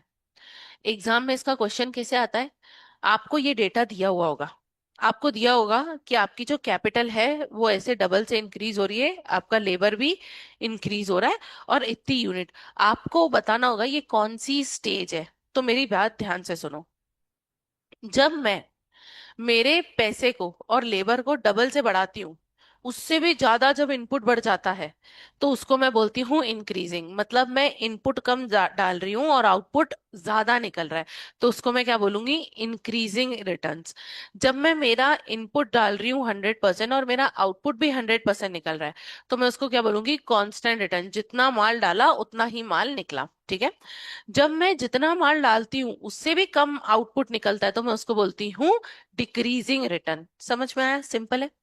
जब मैंने, फॉर एग्जाम्पल, जब मैंने क्या करा, मुझे शर्ट बनानी थी, ठीक है। तो मैंने क्या करा, 200 मीटर का कपड़ा लिया। 200 मीटर कपड़ा लिया, उससे मैंने शर्ट बनाई। 200 मीटर कपड़े से जब मैंने शर्ट बनाई, तो ये समझो, ये जो 200 मीटर कपड़ा था, ये सिर्फ एग्जाम्पल के लिए बता रही हूँ। 200 मीटर कपड़ा जो है मेरा 1 लाख का आया मेरे पास, ठीक है। मैंने इस कपड़े को 100% जो है डबल कर दिया। मतलब बताओ अब ये कितना हो जाएगा? 400 मीटर। तो पहले जब मैं 200 मीटर से शर्ट बनाती थी तो शर्ट बनती थी 150, और अब शर्ट बनने लगी है 250। बताओ क्या ये इंक्रीज हुआ? इंक्रीज हुआ, तो मैं इसको बोलूंगी इंक्रीजिंग रिटर्न। जब मेरे आउटपुट से ज्यादा इंक्रीज हो जाता है मेरे, सॉरी, जब मेरे इनपुट से ज्यादा इंक्रीज हो जाता है मेरा आउटपुट, तो वो होता है इंक्रीजिंग रिटर्न। कैसे? मैं एक बार बताती हूँ। मुझे एक बात बताओ, 1,000 और 2 लेबर, इसको मैंने डबल करा तो ये कितने परसेंटेज से डबल हो गया? 50। परसेंटेज बताओ, परसेंटेज निकालते हैं अपन मैथ्स में। 100% से इंक्रीज हुआ क्या? कैसे निकाला आपने 100%? आपने एक बात बताओ, 1,000 से 2,000 करा, एक का दो करा, तो 100% आपने बढ़ा दिया ना। तो मेरा इनपुट बढ़ा 100%। और यहाँ पे अगर आप जब आउटपुट का परसेंटेज, इन दोनों का परसेंटेज निकाल सकते हो क्या? 150 कैसे पता चला आपको? ये 100 था और ये 250 यूनिट है, तो कितने परसेंट से बढ़ गया ये? 150% या फिर 150। तो मुझे बताओ, आपका इनपुट है 100 और आउटपुट है 150, आपका इनपुट कम था और आउटपुट इंक्रीजिंग है, तो ये कौन सी स्टेज हो गई? Increasing return. जब आपका इनपुट भी 100% है और आपका आउटपुट भी 100% है, तो ये कौन सी स्टेज हो जाती है? कांस्टेंट। जब आपका इनपुट 100% है और आउटपुट है समझो 80%, तो ये क्या हो जाती है? डिक्रीजिंग। तो अभी जो मुकेश अंबानी काम कर रहा है वो क्या करता है? 100% इंक्रीज कर रहा है, तो समझो उसका 250% माल बन रहा है। मुझे एक बात बताओ, ये इंक्रीजिंग स्टेज पे चल रहा है कि डिक्रीजिंग? इंक्रीजिंग। उसके बाद कल को ऐसा टाइम आएगा कि 100% माल डालता है, 100% ही बनता है, कुछ एक्स्ट्रा नहीं मिलता इसको, तो ये कौन सा हो जाएगा? कांस्टेंट। और वहीं अगर 100 से घट के ये 80% ही इसको आउटपुट मिलता है, तो ये क्या हो जाएगा उसका? डिक्रीजिंग। अब एग्जाम में क्वेश्चन कैसे आते हैं? एग्जाम में आपको ये परसेंटेज देख के निकालना है। आपको सिर्फ ये देखना है कि ये 100% से बढ़ रहा है और मेरा आउटपुट 150 से बढ़ रहा है, तो जितना मैंने इनपुट किया उससे ज्यादा क्या आ रहा है? आउटपुट। तो ये कौन सी स्टेज हो गई? Increasing stage. समझ में आया क्या? अब इसके कुछ रीजन होते हैं। इंक्रीजिंग स्टेज का रीजन क्या है? सबसे पहले, कोई भी आदमी जब बड़ा बनता है तो क्या उसको बड़े बनने के फायदे मिलते हैं क्या? हाँ। और उसको मैं इकोनॉमिक्स में क्या बोलती हूँ? इकोनॉमीज ऑफ स्केल, बड़ा होने के फायदे। मुकेश अंबानी के पॉलिटिकल कनेक्शंस हैं, उनके बिजनेस पूरे फैले हुए हैं, तो क्या उनको बड़ा होने का फायदा मिलता है? हाँ, इसलिए वो ज्यादा से ज्यादा माल बनाते जा रहे हैं, इसलिए वो इंक्रीजिंग स्टेज पे। तो यहाँ पे इकोनॉमीज ऑफ स्केल होती है दो तरीके की। एक होती है इंटरनल और एक होती है एक्सटर्नल। इंटरनल का मतलब, मुझे एक बात बताओ, मुकेश अंबानी इतने टाइम से धंधा कर रहा है, क्या उसको धंधे की समझ आ गई है कैसे करना है? उनको पता है क्या धंधा कैसे करना है? बिल्कुल पता है। अब यहाँ पर जो इंक्रीजिंग स्टेज होता है, उसमें क्या होता है ना, कि हम लोग क्या करते हैं, जब मेरा इंक्रीजिंग स्टेज है तो यहाँ पर आपको नॉलेज है कि इस धंधे को कैसे बढ़ाना है, तो उसको मैं बोलती हूँ इंटरनल इकोनॉमी। जैसे फॉर एग्जाम्पल, तुम अभी सीए फाउंडेशन क्लियर कर रहे हो, ठीक है। फिर उसके बाद तुम सीए इंटर क्लियर करोगे, तो क्या तुमको नॉलेज आ जाएगा क्या कि सीए का पढ़ते कैसे हैं, इसकी एग्जाम में 3 घंटे में कैसे करना होता है, 15 मिनट को पेपर को कैसे एनालाइज करना होता है? क्या तुमको एक्सपीरियंस हो जाएगा सीए की इतनी एग्जाम देके? तो तुमको फाइनल में दिक्कत आएगी क्या? नहीं आएगी। पर इसको मैं बोलूंगी इंटरनल इकोनॉमी। तुमको एक काम कर करके तुमको ये समझ में आ गया कि इसको सही तरीके से कैसे करना है। जैसे जब हमने हमारा रेस्टोरेंट स्टार्ट किया था, तो हमको पता नहीं था कि शेफ को कैसे काम करवाना है, शेफ से काम कैसे करवाना है। हम उसके सामने सर फोड़ते रहते थे, उसके पैसे बढ़ाते रहते थे, वो तब भी काम नहीं करते थे शेफ। धीरे धीरे जब बिजनेस को टाइम होने लग गया तो समझ में आने लग गया कि इन लोगों से काम कैसे करवाना है। तो जैसे जैसे मेरा धंधा बड़ा होता गया, क्या मेरे को इकोनॉमीज ऑफ स्केल मिला, मेरे को एडवांटेज मिला। क्या एडवांटेज? Internal advantage. मुझे ये नॉलेज आ गया इंटरनली कि भाई मुझे जो है कैसे काम करवाना है। ठीक है। दूसरा एक्सटर्नल। जब बिजनेस बड़ा होता है तो एक तो इंटरनल बिजनेस के अंदर फायदा होने लगता है, हमको पता चल जाता है बिजनेस कैसे करना है। एक्सटर्नल का मतलब क्या होता है? आसपास के लोगों से भी हमको फायदा मिलने लग जाता है क्या। मुझे एक बात बताओ, तुम फाउंडेशन तुमने क्लियर करा, तुमने इंटर क्लियर करा, तो तुम्हारे इंटरनल नॉलेज तो बढ़ गया कि भाई, और कॉन्फिडेंस भी आ जाता है कि भाई इंटरनल नॉलेज है, मैं मेरे को तो पता है कैसे एग्जाम देते हैं, कैसे प्रिपेयर करना है। और समझो कोचिंग वाले तुमको मोटिवेट करे, तुमको माला से तुम्हारा स्वागत करे कि भाई बच्चे ने फाउंडेशन भी निकाल दिया, इंटरव्यू, तो तुमको एक और स्ट्रेंथ मिलेगी क्या, और अच्छा बूस्ट मिलेगा।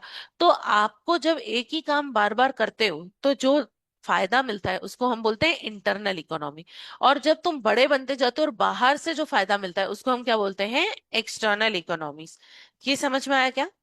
तो यहाँ पे मुकेश अंबानी इंक्रीजिंग स्टेज पे क्यों चल रहा है? क्योंकि उसको इंटरनल धंधा कैसे करना है वो पता चल गया है। दूसरा, बाहर पॉलिटिकल एक्सटर्नल के, तुमने ये इंटरनल एक्सटर्नल फैक्टर बीएस में पढ़े होंगे ना? पढ़ेंगे नहीं? तुम बीएस पढ़ते हो ना? एग्जाम दोगे ना बीएस का? ना, मैंने तो यही बोला था, ये तो देंगे ही नहीं, सुना ही नहीं। अच्छा, अब मुझे बताओ कांस्टेंट क्या होता है? मैं 100% से मेरा इनपुट बढ़ा रही हूँ तो मेरा आउटपुट भी 100% से बढ़ेगा। मैं मेरा इनपुट 50% से बढ़ा रही हूँ तो मेरा आउटपुट भी 50% से बढ़ेगा। दोनों सेम सेम चल रहे, तो ये मेरा कौन सा हो जाएगा? Constant returns to scale. देखो, अब यहाँ पे मैंने क्या किया, 4,000 रुपए। देखो मैं यहाँ यहीं से कंटिन्यू कर रही हूँ, यहाँ पे लास्ट अपन ने कहाँ छोड़ा था? 4,000 रुपए और 8 लेबर। अब यहाँ पे 4,000 प्लस 8 लेबर, मैंने इसको दोबारा से डबल करा।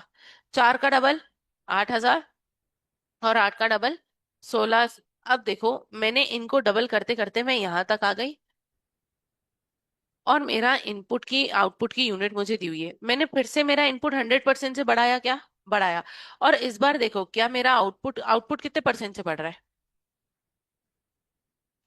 देखो, 6 का एकदम डबल हो गया 12, 12 का डबल हो गया 24। मतलब पिछले एग्जाम्पल में क्या हो रहा था? मेरा आउटपुट इनपुट 100 से बढ़ रहा था तो आउटपुट 150 140 बढ़ रहा था। और अभी देखो, 100 से मेरा इनपुट बढ़ रहा है तो मेरा आउटपुट भी कितने से बढ़ रहा है? 100% से। तो ये कैसा चलता है? कांस्टेंट। ठीक है। आपको बस ये परसेंटेज निकालने हैं और बताना है कौन सी स्टेज है। ठीक है। अब कांस्टेंट के रीजंस क्या होते हैं? देखो, सबसे पहला, ऑप्टिमम कैपेसिटी। अच्छा, ये वर्ड मैंने आपको समझाया है, ऑप्टिमम कैपेसिटी। ऑप्टिमम कैपेसिटी का मतलब क्या होता है? समझो, आपके पास एक मशीन है, उस मशीन में आप 1,000 यूनिट बना सकते हो। ठीक है। तो आप अगर इसमें 1,000 बना सकते हो लेकिन तुम बना रहे हो सिर्फ 800 यूनिट, तो आप इसको क्या कर रहे हो? Under utilise. बताओ, इसको अंडर यूटिलाइज कर रहे हो, आप कम यूज कर रहे हो। वैसे ही अगर आप 1,000 यूनिट बनाओ तो इसको हम क्या बोलते हैं? Optimum capacity. बताओ, इस मशीन की कैपेसिटी कितनी है माल बनाने की? 1,000। और तुम बना भी कितना रहे हो? 1,000। तो इसको बोलते हैं हम ऑप्टिमम कैपेसिटी। तो आपका आउटपुट क्यों नहीं बढ़ रहा है? यहाँ पे मेरा आउटपुट जो है सिर्फ 100% से क्यों बढ़ रहा है? क्योंकि अब जो मेरी मशीन है वो किस पे आ चुकी है? Optimum capacity. जब मशीन में 1,000 से ज्यादा यूनिट बन ही नहीं सकती तो मैं बना सकती हूँ क्या उसमें? नहीं। इसीलिए जितना इनपुट बढ़ रहा है उतना ही मेरा क्या बढ़ रहा है? आउटपुट। फिर उसके बाद दूसरा है डिस इकोनॉमीज ऑफ स्केल। मुझे एक बात बताओ, जब धंधा इतना बड़ा हो जाएगा, जैसे मुकेश अंबानी का इतना बड़ा धंधा है, उसको मैनेज करना मुश्किल है कि बहुत आसान है? बहुत मुश्किल है। कहीं कोई बैठ के घोटाला कर दे तो पता चल सकता है क्या? नहीं। तो ऐसे कंट्रोल लगाना, ऐसे सिस्टम लगाना, ऐसे कंट्रोल लगाना, ऐसे सिस्टम लगाना कि जहां पर हम लोग जो है अपने बिजनेस को अच्छे से कंट्रोल कर पाए। अगर आपने कंट्रोल नहीं करा तो बताओ, माल ज्यादा बनेगा कि नॉर्मली बनेगा? जैसे अगर आपके पापा का किसी का बिजनेस होगा तो वहां पे जो काम करते हैं उनके ऊपर ध्यान रखना पड़ता है क्या? कैसे ध्यान काम कर रहे हैं, अच्छे से कर रहे हैं कि नहीं कर रहे हैं? तो यहाँ पे डिस इकोनॉमी क्या है? जब धंधा बड़ा हो जाता है तो उसको मैनेज करने में क्या होती है? प्रॉब्लम होती है। ठीक है। और तीसरा है डिमिनिशिंग रिटर्न्स टू स्केल। अभी डिमिनिशिंग रिटर्न्स टू स्केल का मतलब क्या होता है? डिमिनिशिंग रिटर्न्स टू स्केल का मतलब होता है जब मैं, मेरा आउटपुट देखो, अभी भी मैं इनपुट को डबल कर रही हूँ क्या यहाँ पे? अभी भी डबल कर रही हूँ, लेकिन क्या मेरा आउटपुट डबल हो रहा है क्या? नहीं। आप देखो, 100% इंक्रीज इनपुट में तो आउटपुट कितने का मिल रहा है? 75। बताओ ये इंक्रीज हो रहा है, कांस्टेंट है कि डिमिनिश हो रहा है? डिमिनिश हो रहा है। इसके रीजन क्या है? Diseconomies of scale. जब धंधा इतना बड़ा बन जाता है कि आपको इंटरनल और एक्सटर्नल, अब इंटरनल और एक्सटर्नल देखो, यहां पर इकोनॉमीज ऑफ स्केल में इंटरनल फायदा क्या था कि आपको, आप बिजनेस करना सीख रहे हो, और एक्सटर्नल फायदा क्या था कि आपके नेटवर्क बन रहे हैं, तो क्या आपका बिजनेस अच्छा चल रहा है? चल रहा है। अब तुम इतने बड़े हो गए कि अब डिस इकोनॉमीज ऑफ स्केल आने लगी। ये डिस इकोनॉमीज ऑफ स्केल का मतलब क्या होता है? यहाँ पर अब आपके साथ दो प्रॉब्लम होने लगी। इंटरनल, पहले तो आपसे मैनेज नहीं हो पा रहा बिजनेस, इतना बड़ा बिजनेस हो गया कि मैनेज ही नहीं हो पा रहा। जैसे वो किंगफिशर की कहानी सबको पता है क्या? किंगफिशर के साथ क्या हुआ था? पता है, क्योंकि वो मैनेज ही नहीं कर पाए। ठीक है। दूसरा, उनके साथ एक्सटर्नल डिसइकोनॉमी का मतलब होता है डिसएडवांटेज। उनके साथ एक्सटर्नल भी क्या हुआ, बाहर की जो कंपनीज थी जैसे रिलायंस और ये, उन्होंने और बर्बाद किया किंगफिशर को। जब उनको पता चला कि किंगफिशर की हालत खराब है तो उन्होंने पूरे मार्केट में फैला दिया, उन्होंने उनके एम्प्लॉयज को भड़का दिया। तो बताओ, बड़ा होने के नुकसान भी है कि आपका कॉम्पिटिटर भी अपने बिजनेस को खत्म करने लगता है। ठीक है। तो यहाँ पर डिमिनिशिंग रिटर्न्स में क्या रीजन होता है? डिमिनिशिंग रिटर्न्स का डिस इकोनॉमीज ऑफ स्केल। ये समझ में आया क्या? देखो, सीधी सी बात है, बहुत आसान सी चीज है। आपको रिटर्न्स टू स्केल में, हमारे रिटर्न्स टू स्केल में तीन तरीके की स्टेज होती है। ठीक है। मेरी स्टेज वन क्या होती है? बताओ। इंक्रीजिंग। इंक्रीजिंग क्या होती है? जब मेरा इनपुट 100% से बड़ा है, तो बताओ आउटपुट उससे ज्यादा बढ़ेगा कि नहीं? मेरा आउटपुट बढ़ा 150% से, तो ये मेरी कौन सी स्टेज हो गई? इंक्रीजिंग। वैसे ही होती है मेरे पास स्टेज टू। इसमें क्या होता है? कांस्टेंट। कांस्टेंट का मतलब क्या होता है? जब आपका इनपुट 100% से बढ़ा तो आउटपुट भी 100% से बढ़ता है। फिर तीसरा आता है हमारे पास स्टेज थ्री। वो कौन सी होती है? डिमिनिशिंग। इसमें सिंपल सी चीज है, आपका जो इनपुट है वो अभी भी 100% से बढ़ रहा है, लेकिन आपका आउटपुट अब कम से बढ़ रहा है, समझो सिर्फ 50% से बढ़ रहा है, तो मैं इसको क्या बोल दूंगी? डिमिनिशिंग। बहुत आसान है। यहाँ पे आपको तीनों स्टेज में आपसे यही पूछेंगे कि जब मेरा इनपुट और आउटपुट सेम रेट से बढ़ता है तो कौन सी स्टेज है? ठीक है। जब मेरा इनपुट ज्यादा और आउटपुट कम तो कौन सी स्टेज है? इस तरीके के क्वेश्चन आएंगे, तो तुम कर लोगे क्या? हो जाएंगे क्या? ठीक है। अब उसके बाद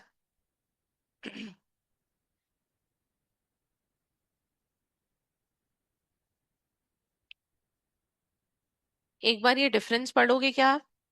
ये दोनों हमने, रिटर्न्स टू अ फैक्टर और रिटर्न्स टू स्केल, दोनों पढ़ लिया है। एक बार देखना और मुझे बताओ, कोई दिक्कत है तो बताओ। मेरे को दी 2 दिन पहले। 2 दिन पहले भी नहीं, परसों ही दी मुझे आपकी टेस्ट कॉपीज। वो बोल रहे थे बच्चे टाइम पे कॉपीज ही नहीं देते, कुछ बच्चों ने क्लास के बाद आके दी, ऐसा था क्या? ऐसा बोला मेरे को, मैंने जब कॉपीज मांगी तो बोला मैडम उन्होंने बहुत। कितना टाइम दिया था आपको? कितना टाइम दिया था टेस्ट का?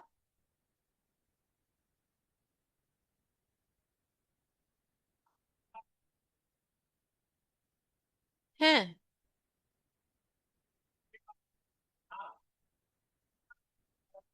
मैंने उनको 1.5 घंटा देने को बोला था। 1 घंटे में ही छीन लिया तुम?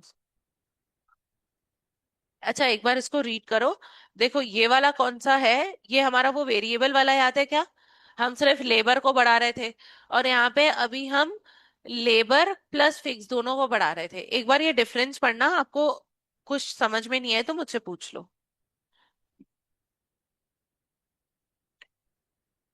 एक बार इसको रीड करना। ये तनिष्क की कॉपी, तनिष्क आया है क्या? उसकी कॉपी यहीं रखी हुई है।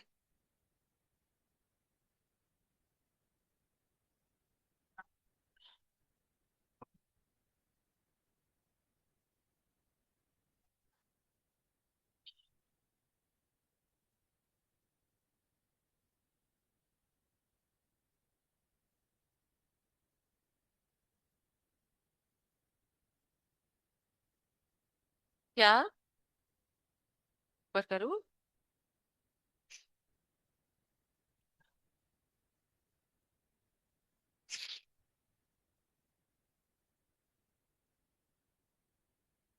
अरे इसको रीड करना, एक बार समझ में नहीं आया तो मुझसे पूछो। फिर हम कॉस्ट, चालो ये प्रोडक्शन खत्म हो गया। कोई बड़ा रॉकेट साइंस था क्या इसमें? ये हमारे सीए फाउंडेशन की एक यूनिट खत्म हो गई। सिर्फ आपको इतना ही तो याद रखना है, एमपी बढ़ रहा है तो टीपी बढ़ रहा है, एमपी नेगेटिव तो टीपी गिर रहा है। सिर्फ यही याद रखना है आपको।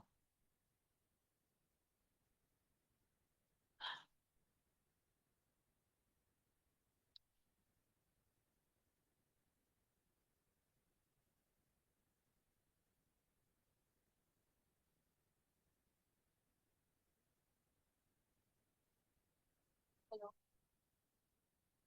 अब तुम बताओ तो मुझसे। अरे मैं ऑफिस नहीं आऊंगी, मेरी तबीयत थोड़ी सी फीवर है मेरे को। तो तुम उनसे बात करो, बात करो उनसे। ऐसे थोड़ी चलेगा। तुमने कब तक फाइल बनाई है? कितनी फाइल बनाई है? 12 बजे इनकम टैक्स डिपार्टमेंट जाना है, तुमने फाइल नहीं बनाई अभी तक? तो 12 बजे तुम क्या रिप्रेजेंट करोगी वहां पे फिर?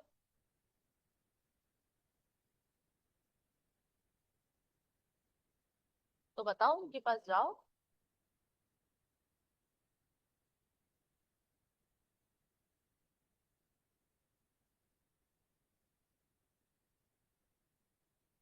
जाओ ना फिर उधर।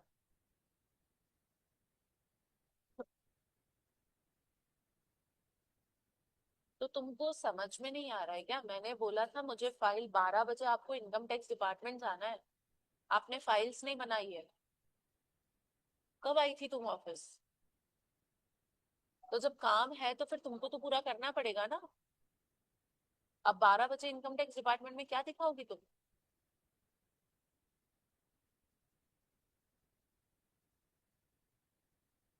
क्या दिखाओगी? उनको जाके क्या कागज दे दोगी क्या?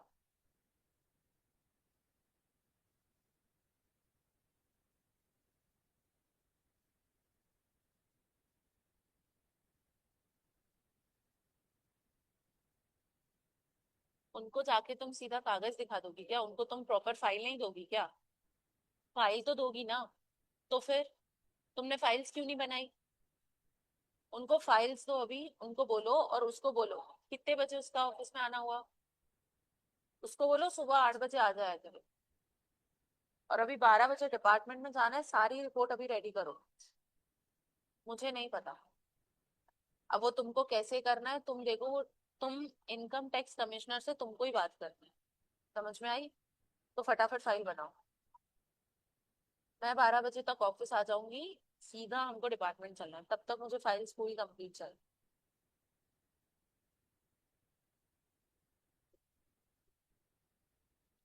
अच्छा, चलो।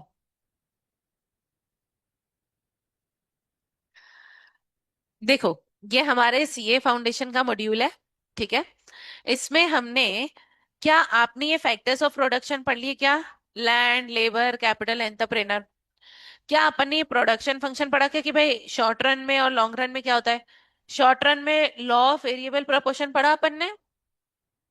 लॉन्ग रन में रिटर्न्स टू स्केल अभी पढ़ा था। इसमें 3 स्टेजेस होती हैं। अच्छा, यहीं पे तुमसे पूछने लग जाती हूँ मैं। मुझे बताओ, टीपी और एमपी का रिले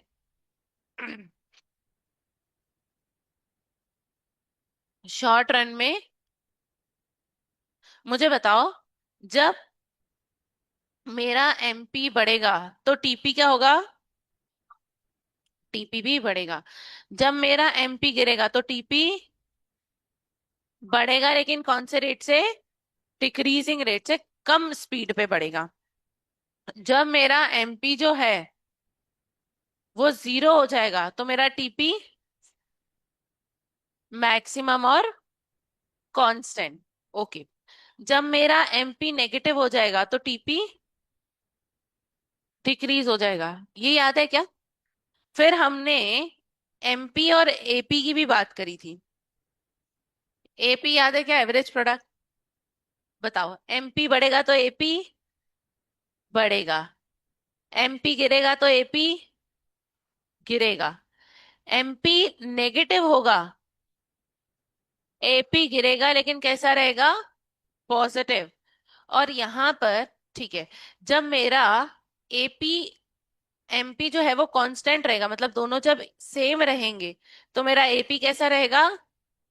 मैक्सिमम रहेगा। ठीक है, ये हमने पढ़ा था लॉ ऑफ वेरिएबल प्रोपोर्शन में। ठीक है, फिर अभी हमने पढ़ा returns to scale. Returns to scale में कितनी स्टेजेस? बताओ, स्टेज वन क्या होती है? इंक्रीजिंग। इसमें मेरा इनपुट अगर 100% से बढ़ा, तो बताओ आउटपुट?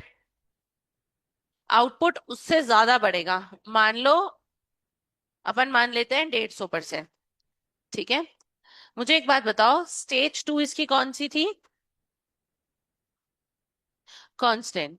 मेरा जो इनपुट है वो 100% से बढ़ेगा, तो आउटपुट भी 100% से बढ़ेगा। और स्टेज थ्री, डिमिनिशिंग। इनपुट, इसमें मेरा इनपुट जो है वो समझो 100% से बढ़ा, पर आउटपुट जो है वो कितने से बढ़ेगा? 100 से ज्यादा, 100 की 100 से कम, बातें मत करो। 100 से कम, समझो सिर्फ 60%। ये तीनों स्टेज समझ में आई? अच्छा, इकोनॉमीज ऑफ डिसइकोनॉमीज का मतलब समझ में आया क्या? इकोनॉमीज कितने तरीके की होती है? तो कौन सा तरीका? इंटरनल और एक्सटर्नल। इंटरनल मतलब धंधे के अंदर की समझ, और एक्सटर्नल मतलब बाहर वाले लोगों से जो फायदा होता है, बड़ा होने का फायदा। और ऐसे ही डिसइकोनॉमी भी किस टाइप की होती है? दो टाइप्स की, एक इंटरनल और एक एक्सटर्नल। जब आप बिजनेस को मैनेज नहीं कर पाते तो वो क्या हो जाता है? Diseconomy. ठीक है, और जब आपका बाहर कंपटीशन बढ़ जाता है तो ये कैसा हो जाता है? External diseconomy. समझ में आया? इसके बाद अपन ने ये पढ़ा था क्या? फिक्स्ड और वेरिएबल। शॉर्ट रन में दो चीजें होती है, एक होती है फिक्स कॉस्ट और एक होती है वेरिएबल कॉस्ट। ये हमने फिक्स्ड फैक्टर और वेरिएबल फैक्टर में भी समझा था। मुझे बताओ, लेबर फिक्स्ड है कि वेरिएबल? वेरिएबल। और फिक्स का अच्छा मुझे बताओ, फिक्स का मतलब होता क्या है? जो आउटपुट बढ़ने या घटने से कम ज्यादा नहीं होता। जैसे मैंने एक फैक्ट्री किराए पे ली, उसका जो रेंट है वो मैं दे रही हूँ 1 लाख रुपए। मैं उस फैक्ट्री में काम ना करूं, मैं ज्यादा काम करूं, मैं कम काम करूं, उससे मेरा किराया कम ज्यादा होगा क्या? नहीं होगा। तुमने एक फैक्ट्री किराए पे ली, तुमने अगले को बोला कि यार इस महीने कुछ धंधा ही नहीं हुआ, मुझसे किराया मत ले, ऐसा होता है क्या? नहीं।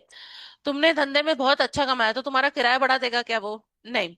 वैसे ही वेरिएबल होता है, मतलब लेबर, जो आपके धंधे से बढ़ता है। आज अगर तुम 1 लाख यूनिट बना रहे हो, तुमको कल को 1.5 लाख यूनिट बनानी है, तो ज्यादा मजदूर रखने पड़ेंगे कि कम? ज्यादा। जब 1 लाख से तुम सिर्फ 50,000 ही बना रहे हो, तो मजदूर ज्यादा कि कम? कम। तो यहाँ पर बेसिकली जब आपका आउटपुट बढ़ता है, उससे जब आपका जो इनपुट बढ़ता है, उसको मैं क्या बोलती हूँ? Variable input. ठीक है। अच्छा, लॉन्ग रन में कुछ फिक्स्ड और वेरिएबल होता है कि सब सेम ही होते हैं? ये मुकेश अंबानी के लिए कुछ फिक्स है कि उसके लिए सभी वेरिएबल है? सभी वेरिएबल है, वो किसी भी चीज को बढ़ा घटा सकते हैं। ठीक है, ये पूरा चैप्टर समझ में आया क्या? प्रोडक्शन। अब एक बार इसके एमसीक्यू पे आओ। एमसीक्यू दिए तो होंगे, लेट्स सी। अरे एमसीक्यू ही नहीं है, कोई बात नहीं, कॉस्ट में होंगे।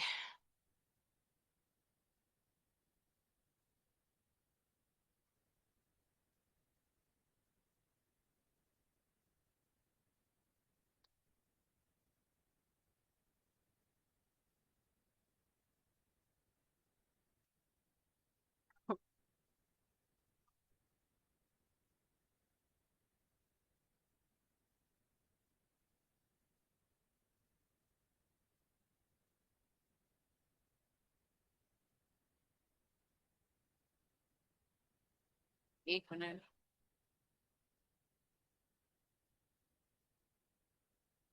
अपन ने क्लास के साथ तो करे थे ना इसको? हाँ, तो चलो, क्लास के साथ तुमने करे तो दोबारा टाइम वेस्ट नहीं करते इस पे। चलो, अब हम स्टार्ट करते हैं कॉस्ट। ठीक है, कॉस्ट का मतलब क्या होता है? आप लोग बताओगे। कॉस्ट का मतलब क्या होता है? टोटल खर्चा। देखो, कॉस्ट का मतलब होता है टोटल खर्चा जो एक कमोडिटी को प्रोड्यूस करने में लगता है।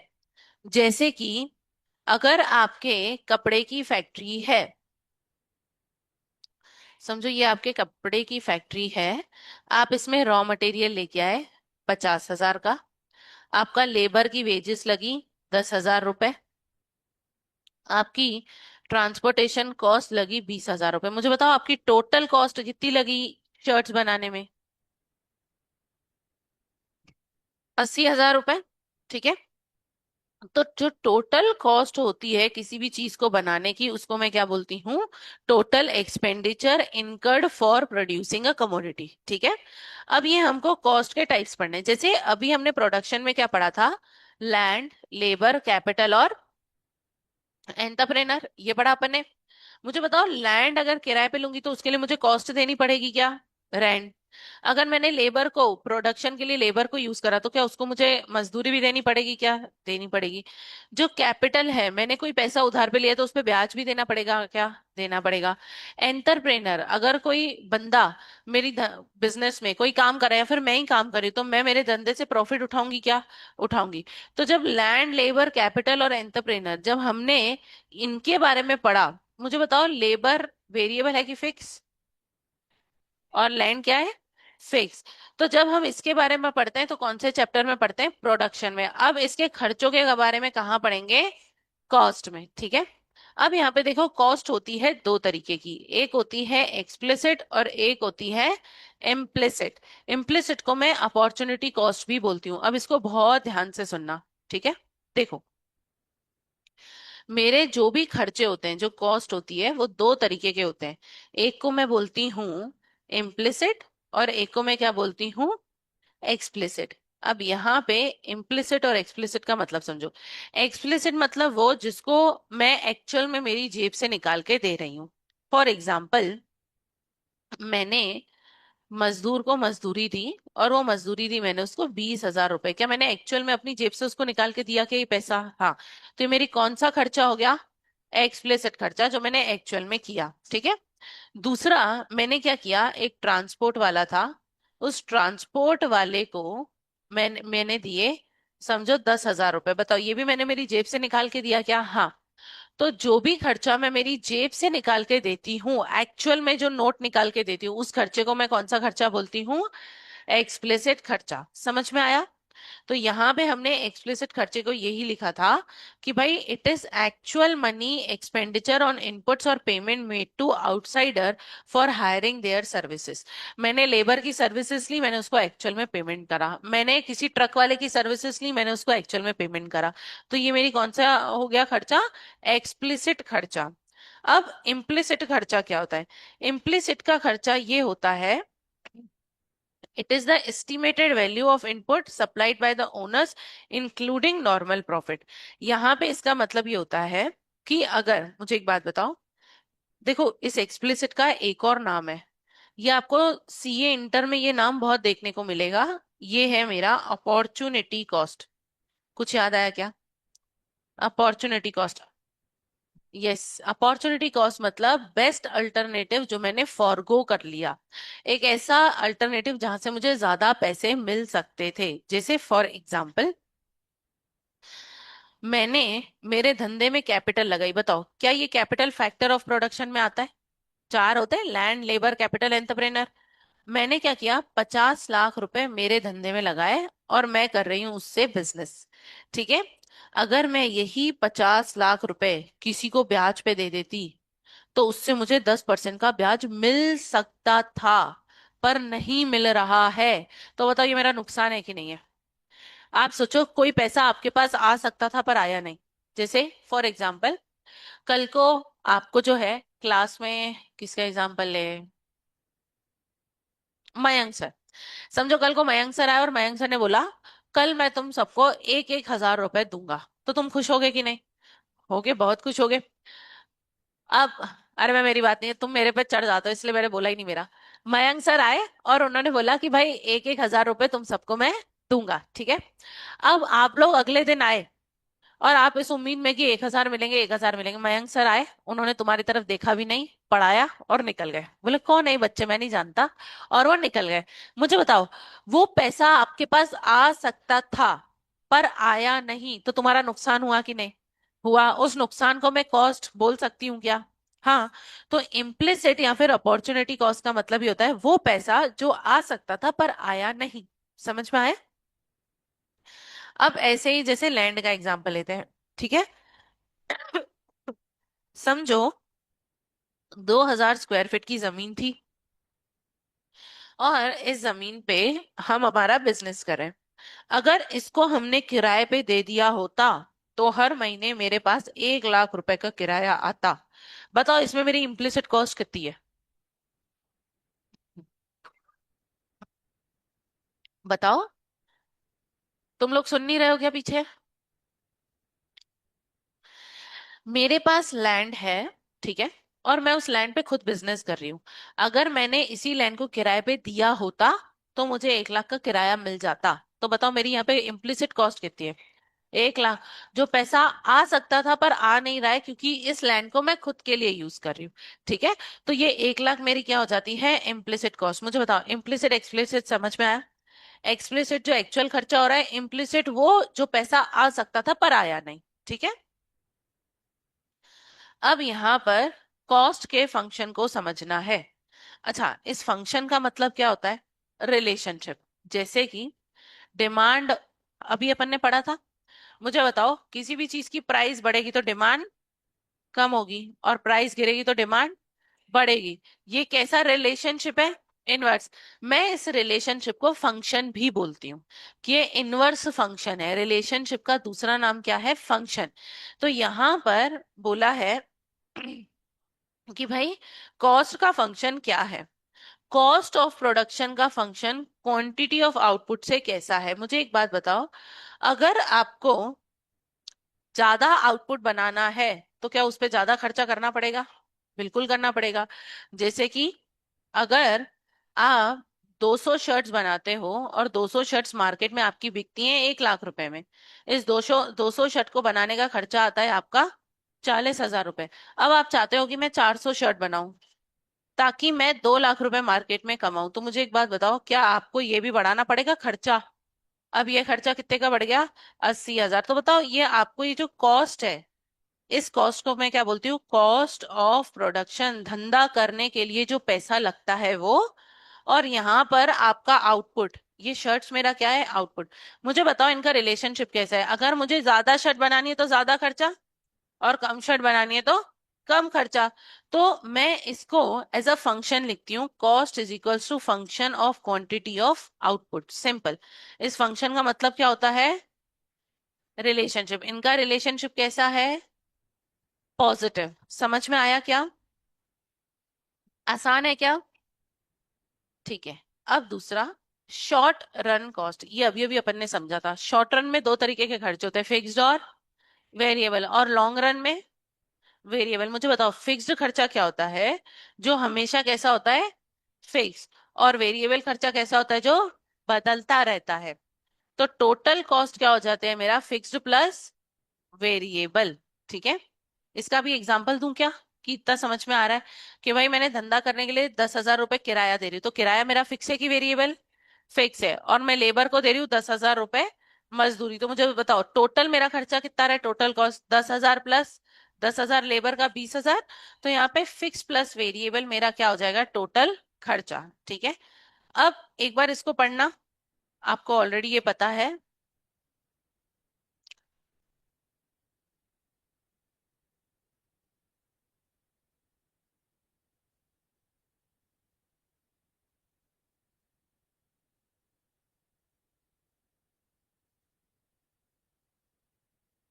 समझ में आया?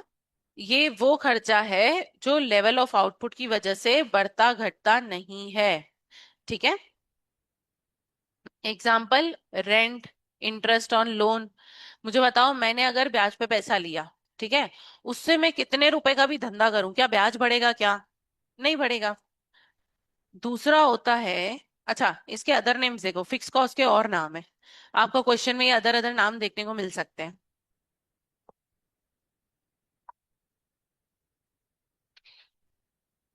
Supplementary cost, overhead cost, unavoidable cost. Unavoidable मतलब ऐसा खर्चा जिसको तुम अवॉइड नहीं कर सकते। जैसे अगर तुमको लेबर का खर्चा कम करना है तो तुम कम लेबर रखोगे। तुम किराए को कम करवा सकते हो क्या? हाँ, ये हो सकता है तुम दूसरी जगह किराए पे ले लो, उसकी बात नहीं कर रही हूँ। लेकिन अभी जिस जमीन पे तुम हो उसको तुम अवॉइड कर सकते हो क्योंकि किराया नहीं देता हूँ, एक काम करता हूँ 1 साल तक किराया नहीं दूंगा। तो वो आदमी तुमको वहां रुकने देगा क्या? नहीं। तो ये वो खर्चा होता है जो कैसा होता है, अनअवॉइडेबल। दूसरा इनडायरेक्ट कॉस्ट और जनरल कॉस्ट। इन नामों को याद रखना, सीए इंटर में तो ये बहुत ही काम आएगा तुम्हारे। ठीक है, और क्वेश्चन में ऐसे ही नामों से तुमको फिक्स कॉस्ट देखने को मिल सकती है। अब देखो, मैंने यहाँ पे टोटल फिक्स कॉस्ट के बारे में लिखा है।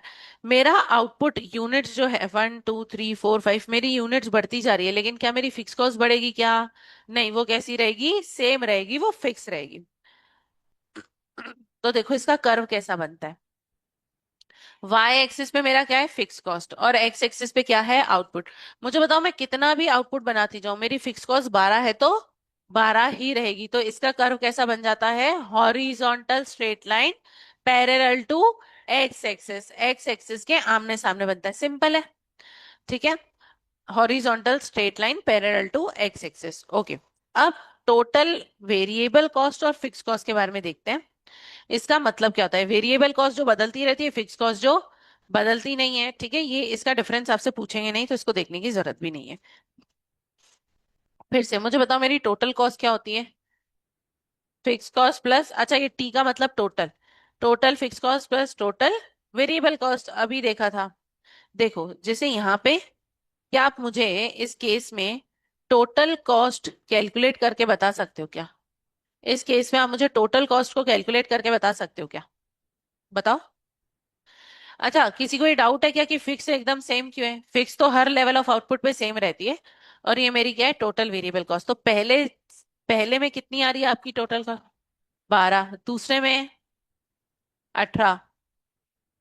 12 और 10 22, ऐसा टोटल कॉस्ट निकाल सकते हो क्या आप लोग? आसान है। ठीक है। अब ये देखो, अब ये कर्व समझना है। ये कर्व वो है जो इम्पोर्टेंट है। ठीक है।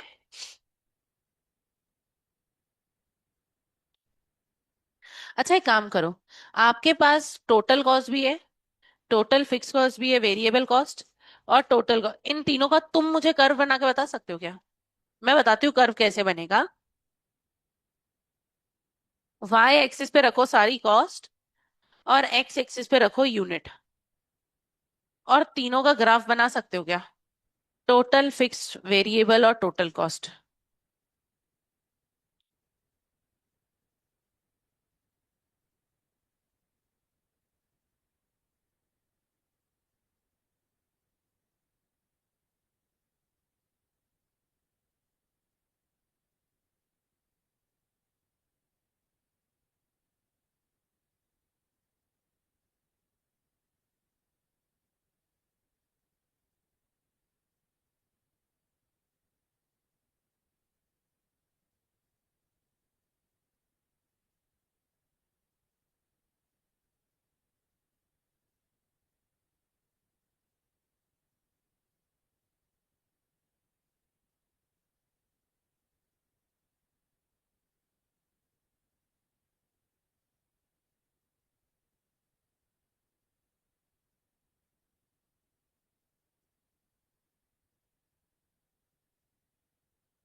कर्व बना क्या?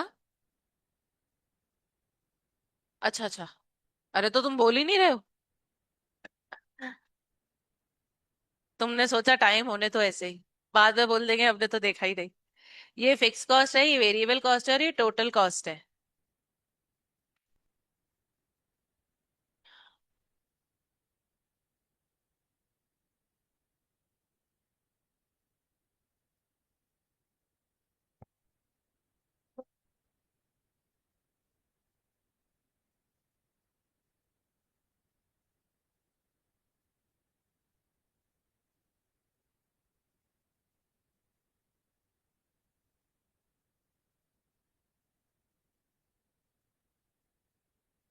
सब बनाओ करवा, सब बताना मुझे कर।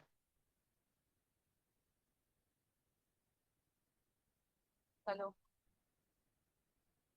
तो ये पागल वागल है क्या? इससे काम ही नहीं होता क्या?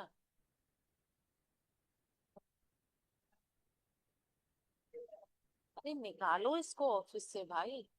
ऐसे काम करेगी क्या? मेरे को अभी वो बंदी फोन करके बोल रही है कि मैम मेरी फाइल्स अभी कंप्लीट नहीं है, तो हम इनकम टैक्स डिपार्टमेंट का कुछ कर सकते हैं क्या टाइम का? अभी मैं इनकम टैक्स डिपार्टमेंट में उस इनकम टैक्स कमिश्नर को बोलूँ कि ये महारानी ने काम नहीं करा तो हम मीटिंग को पोस्टपोन कर देते हैं?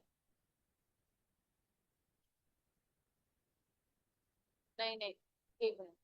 अरे शांति, कर बन गया क्या? बनाओ, शांत रहो। तो इसको बोलो भाई, काम करना है तो करे, नहीं तो इसका हिसाब करो और इसको भगाओ यहाँ से। ऐसे काम नहीं चलेगा। अभी 12 बजे इनकम टैक्स डिपार्टमेंट जाना है, महारानी का फाइल्स नहीं बनी है। ऐसे कैसे नहीं बनी है?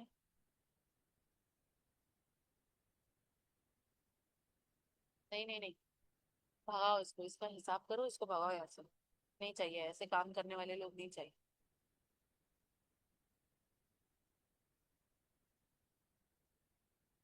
अच्छा, कर बन गया क्या आपका?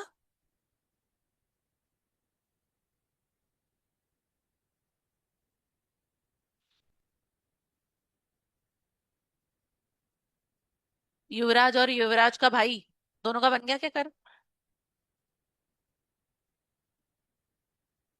अंधी हो जाऊंगी। बताओ बताओ।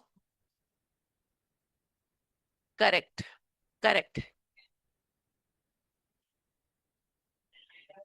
बना क्या सबका? कैसा बना? ऐसा कुछ साफ बना क्या? ऐसा तो नहीं तुमने वो पहले देख लिया तो ऐसे ही बना दिया? अच्छा, आपकी फिक्स कॉस्ट एक्सेस को टच कर रही है कि नहीं? अच्छा मुझे एक बात बताओ, क्या आपका फिक्स कॉस्ट का कर वैसा ही बना क्या? क्योंकि वो तो सेम ही है। आपकी जो वेरिएबल कॉस्ट है वो जीरो को टच करी क्या? मुझे एक बात बताओ, तुम यहां से बनी क्या? वो यहां से ऐसी करके? अच्छा, यहां से बनी मतलब यहाँ पे मेरा क्या होता है? Zero origin. मुझे एक बात बताओ, जब तुम फैक्ट्री में कोई माल ही नहीं बना रहे हो तो मजदूर को पैसा दोगे क्या? तो वो पैसा यहाँ पे क्या हो जाएगा? जीरो। आपकी टोटल कॉस्ट का कर्व कहाँ से शुरू हुआ? यहां से हुआ क्या? ये हुआ मेरा टोटल कॉस्ट, ये हुआ मेरा टोटल वेरिएबल कॉस्ट, और ये क्या हुआ? Total fix cost. अब इसमें एक बात सुनो, मुझे कोई रीजन बता सकता है क्या कि ये यहां से फिक्स कॉस्ट से क्यों शुरू हुआ?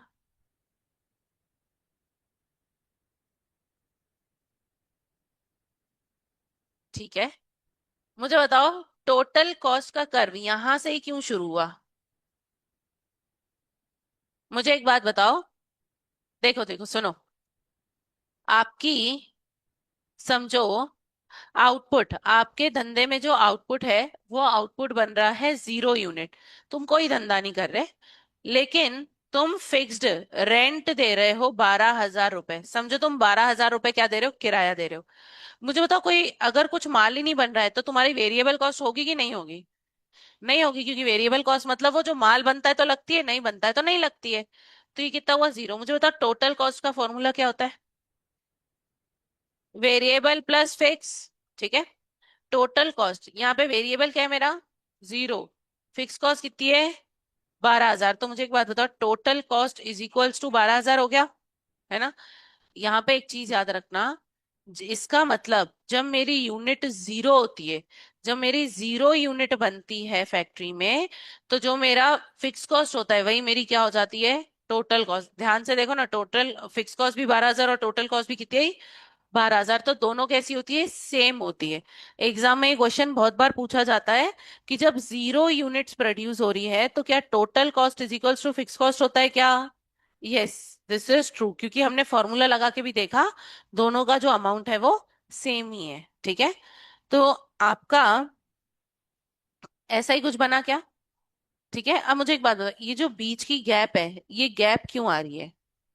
ये गैप आ रही है फिक्स कॉस्ट की वजह से, क्योंकि अगर आप यहाँ पे ध्यान से देखो तो जो फिक्स कॉस्ट है, अच्छा, जब आप इसको देखोगे ना, तो इसकी वजह से इतनी गैप नहीं बन रही, 12 और ये 6। फिर से यहाँ पे बताती हूँ, ये मेरा कौन सा कर्व है, टोटल कॉस्ट, और ये मेरी क्या है, वेरिएबल कॉस्ट। इन दोनों के बीच में डिफरेंस किसका है, फिक्स कॉस्ट का। मेरा इक्वेशन क्या होता है, total cost is equals to fix cost plus variable cost. मुझे बताओ, अगर मैं टोटल कॉस्ट इस फिक्स कॉस्ट को यहां माइनस में लेके आ सकती हूँ क्या, fix cost is equals to क्या आ जाएगा, वेरिएबल कॉस्ट।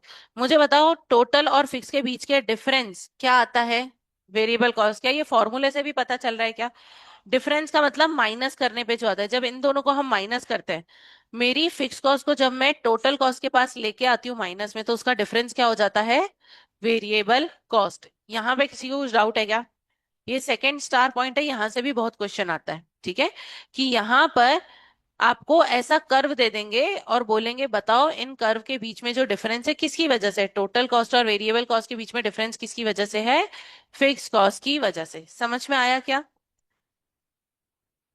देखो मेरा टोटल कॉस्ट कैसा है, एस शेप्ड। यहां पर टोटल कॉस्ट और वेरिएबल कॉस्ट का जो शेप है वो कैसा होता है, सेम होता है। अच्छा सेम क्यों होता है, फिक्स कॉस्ट जैसा क्यों शेप नहीं होता इसका, क्योंकि फिक्स कॉस्ट कैसी है, कांस्टेंट। अगर टोटल कॉस्ट भी कांस्टेंट हो जाएगी तो बताओ वेरिएबल कॉस्ट लग रही है क्या, मतलब नहीं लग रही है। समझ आ रहा है, ठीक है। अब हमको इनके बीच में रिलेशनशिप देखना है। मैंने आपको ऑलरेडी ये बता दिया कि मेरा टीएफसी कैसा है, हॉरिजॉन्टल स्ट्रेट लाइन। क्या ये कैसा होता है, parallel to X axis. Total variable cost zero से क्यों शुरू होती है, क्योंकि जब जीरो आउटपुट होता है तो ये भी जीरो हो जाती है।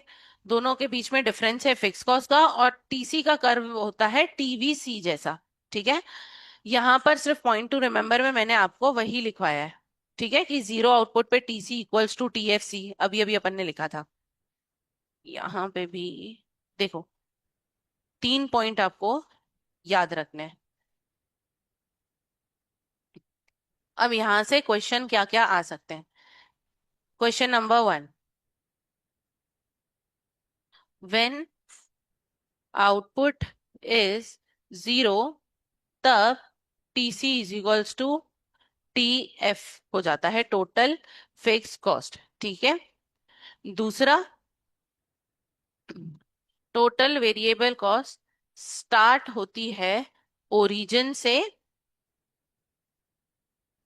बिकॉज आप लोग भी इसको लिख लो अपनी कॉपी में कहीं कोने पे, एमसीक्यू आया तो यहीं से आएगा, because zero unit is equals to no total variable cost incurred. Exam में क्वेश्चन आया तो यहीं से आएगा,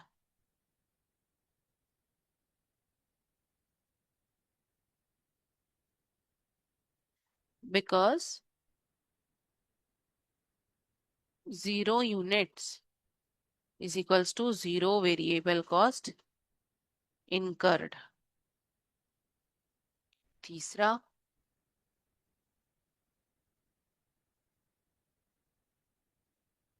difference between total cost and total variable cost is equals to total fixed cost.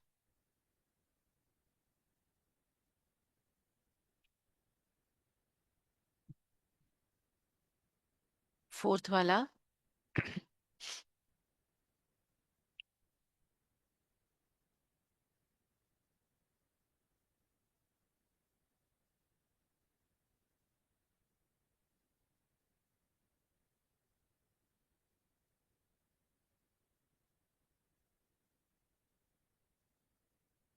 यहां से इन चारों का ही क्वेश्चन आएगा।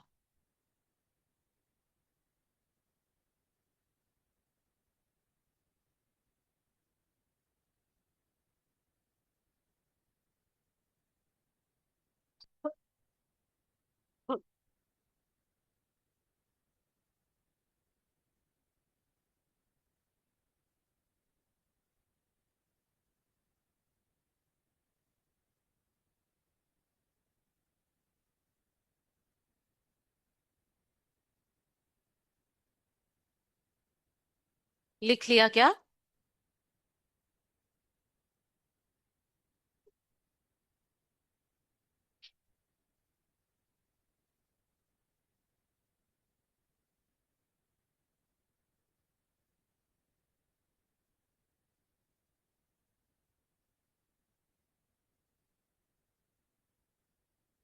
लिख लिया।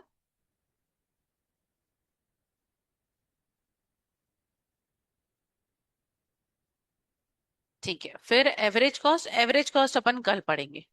ठीक है।